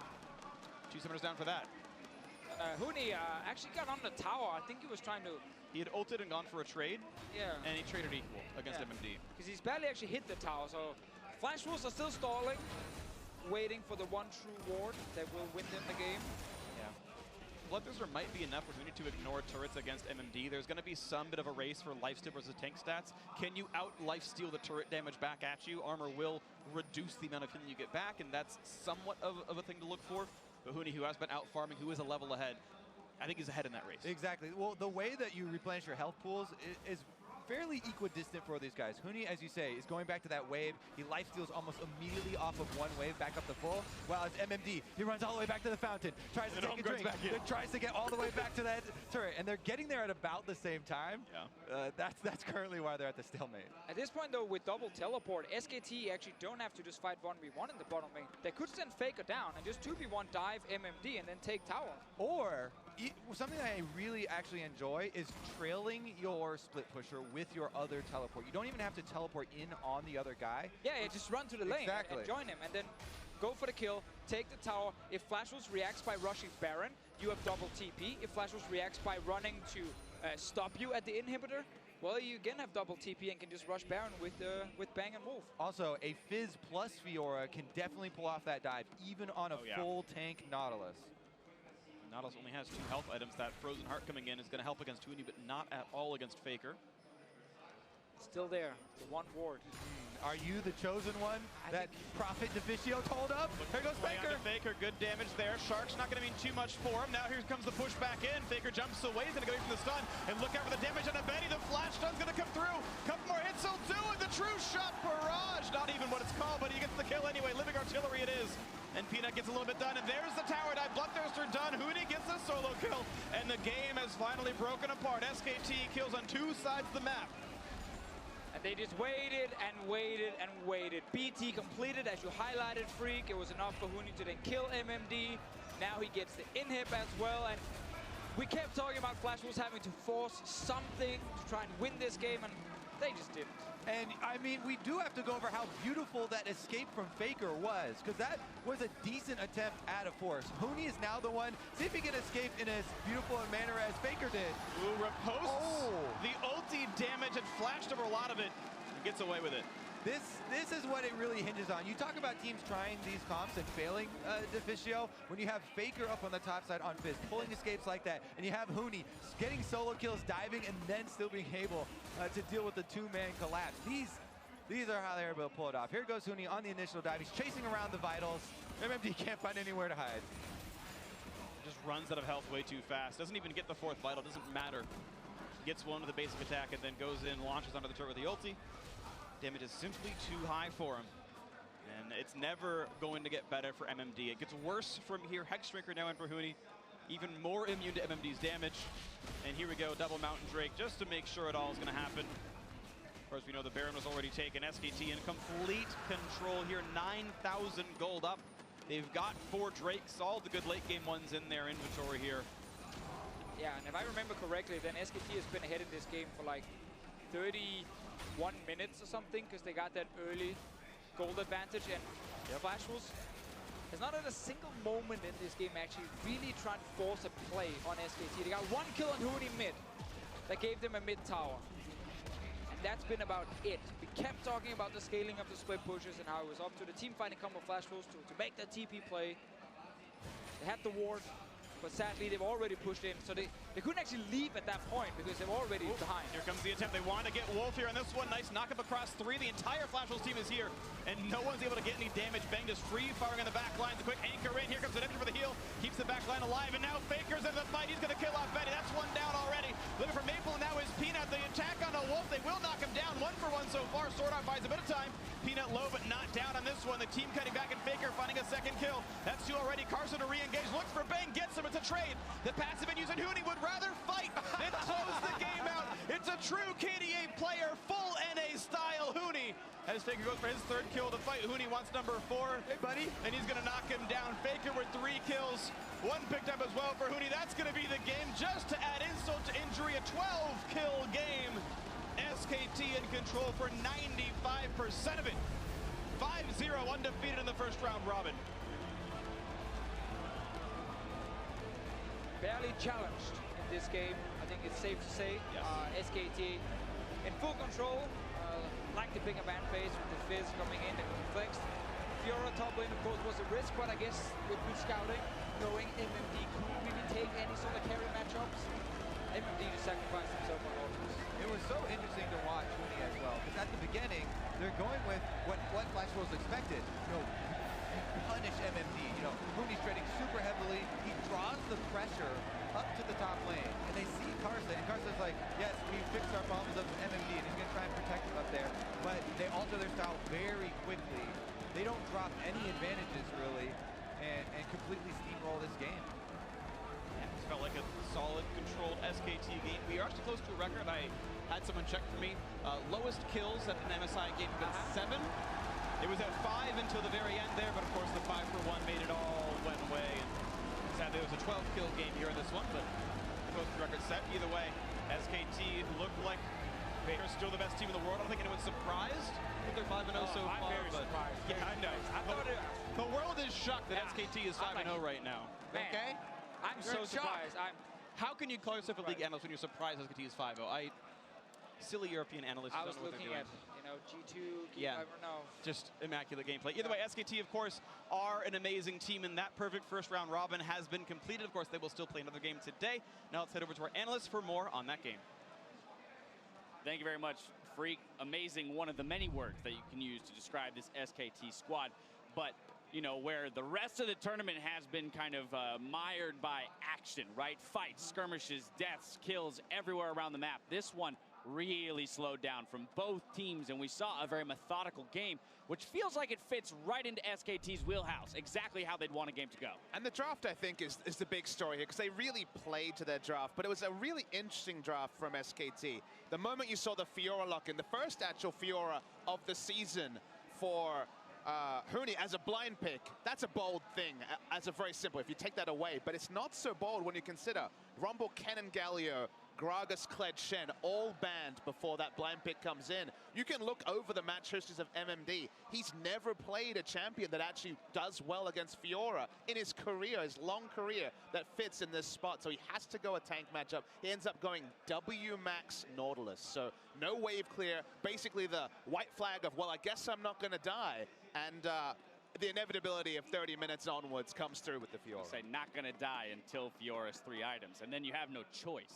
Yeah, but 100%, just to echo this is going to continue to be the giant target painted on Flash Wolves, the fact that MMD has such a limited effective champion pool, and unless he can pull out those fighter top laners, he can't. They're not going to go anywhere in this tournament then. But we know he can't, right? He can play the Kled maybe, the Rumble sure, but the Cannon is just not a champion we expect. What about the Gragas? It's definitely a concern for Flash Wolves, but I do want to touch on SKT a little bit because we almost gloss over their dominance sometimes and how quickly they are able to identify where they can attack to just get an absolute victory, because you mentioned the word inevitability, and that's exactly what this game felt like. As soon as they locked in that Fiora and you saw, oh man, they have Fizz and Fiora, so in both solo lane matchups they can always get that advantage. And then unlike other teams, they did it without dying, right? Because we've seen so many teams try 1-3-1 over and over again. We've seen it at this tournament. No one is even close to as clean as SKT when this happens. And you saw the instant Huni got that Bloodthirster and had the items, they basically won the game. You saw the item completed, you could start your timer 3 minutes and the game's going to be over.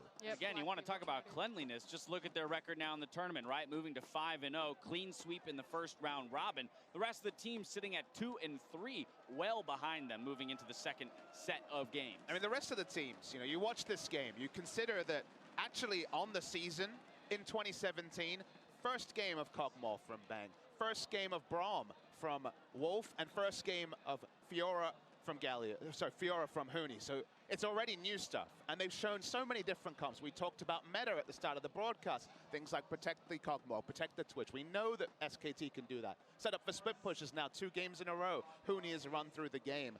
There's 16 games. The maximum possible, I think, for SKT. I think they can go 16-0 this tournament because they can play every style. They have carries in every role. And I think now the betting market is, does SKT drop a game in the tournament? Not a match, a game. They do look up to the task. Jat, you talked about a clean early game, getting through it without early deaths, and kind of that inevitability of the Fiora in the side lanes. Let's go ahead and take a look at the replay. That 1v1 from Huni under the inhib turret against MMD. Yeah, and when he has this much lifesteal, he can stack up his Bloodthirster shield to effectively ignore the turret, and he's almost lifestealing enough off of Nautilus to make the turret not necessarily matter. He obviously ults, he gets 40% true damage of max health, and pretty easily takes him down under the turret. Yeah, it's so clean. That was with the Bloodthirster, of course. Items were down. Yeah, and it's not necessarily about the mechanics of that play. It's about the fact that he just had reached that point in the game where there was very little that MMD could do. I've actually seen Huni play the opposite side of that matchup and not fall nearly as far behind it. Is able to itemize more armor and get a Thornmill and prevent that from happening. But the way they played it set that up. And let's remember, at the very beginning of the game, Karsa makes a visit top lane, level 2, to get the flash out of Huni. Even makes a couple return ganks, Huni catching, you know, the move into the brush there to avoid the death itself at level 5. So Flash was looking to attack those soul lanes, but as you mentioned, Jat, just cleanliness from SKT in terms of avoiding those ganks, really knowing where the pressure is going to come. Yeah, it's just that idea that I feel like a lot of people will watch this game and there's that huge stall into the mid game and they're like, you know, this is boring. What's happening? SKT, I thought they were supposed to be Flashwolves super looked dominant. like they were in the game by the kill score. Exactly, but it's just about controlling tempo and that tempered aggression. You know that SKT are just sitting buying the time. Jat, you said, you know, looking for that Bloodthirster, looking for the Black Cleaver. As soon as all of these items came online, suddenly SKT are like, okay, we're ready to go. Pack it up, go towards Baron. They'll play any style. Flash Wolves is slower. They'll play slow and spread them out. Gigabyte Marines is fast. They'll play faster and not lose any turrets. I mean, bold prediction, the team that has dominated every team at the tournament already probably won't drop a game to any team at the tournament from here on out. And I think that's likely with the way they're playing, unless someone can crack them in some way. It's an interesting thing, though, because even here, when, again, we look at this, we go, okay, Syndra's great laning power there. Nautilus, great gank assist, along with Graves damage in the top lane. There should have been maybe more opportunities to punish these scaling laners, the 1-3-1 splitters from SKT, and yet it doesn't happen. It still felt like they dictated the pace for the entirety of the game, not the Flash Wolves. But the scary thing for me, like 100% agree, is that we've seen so many different styles. You know, Papa Smith is talking about all their different compositions, but you look at the Gigabyte Marines, even when it devolves into like straight chaos, SKT still look phenomenal there because they're mechanically just superior players. You then look at a game like this, completely different tempo, and it's the same exact thing. And I don't know if SKT have ever been, like they've always been the best team, but if they've ever been this complete package across the entire board. Well, that's what you get when you bring in Peanut and Huni to fill out your roster and make it a full 5-man threat comp. Well, SKT look to be unstoppable. Up next, we had the last game in the first round robin. It's the Gigabyte Marines versus Team WE. Stay with us. Did we jinx SKT enough?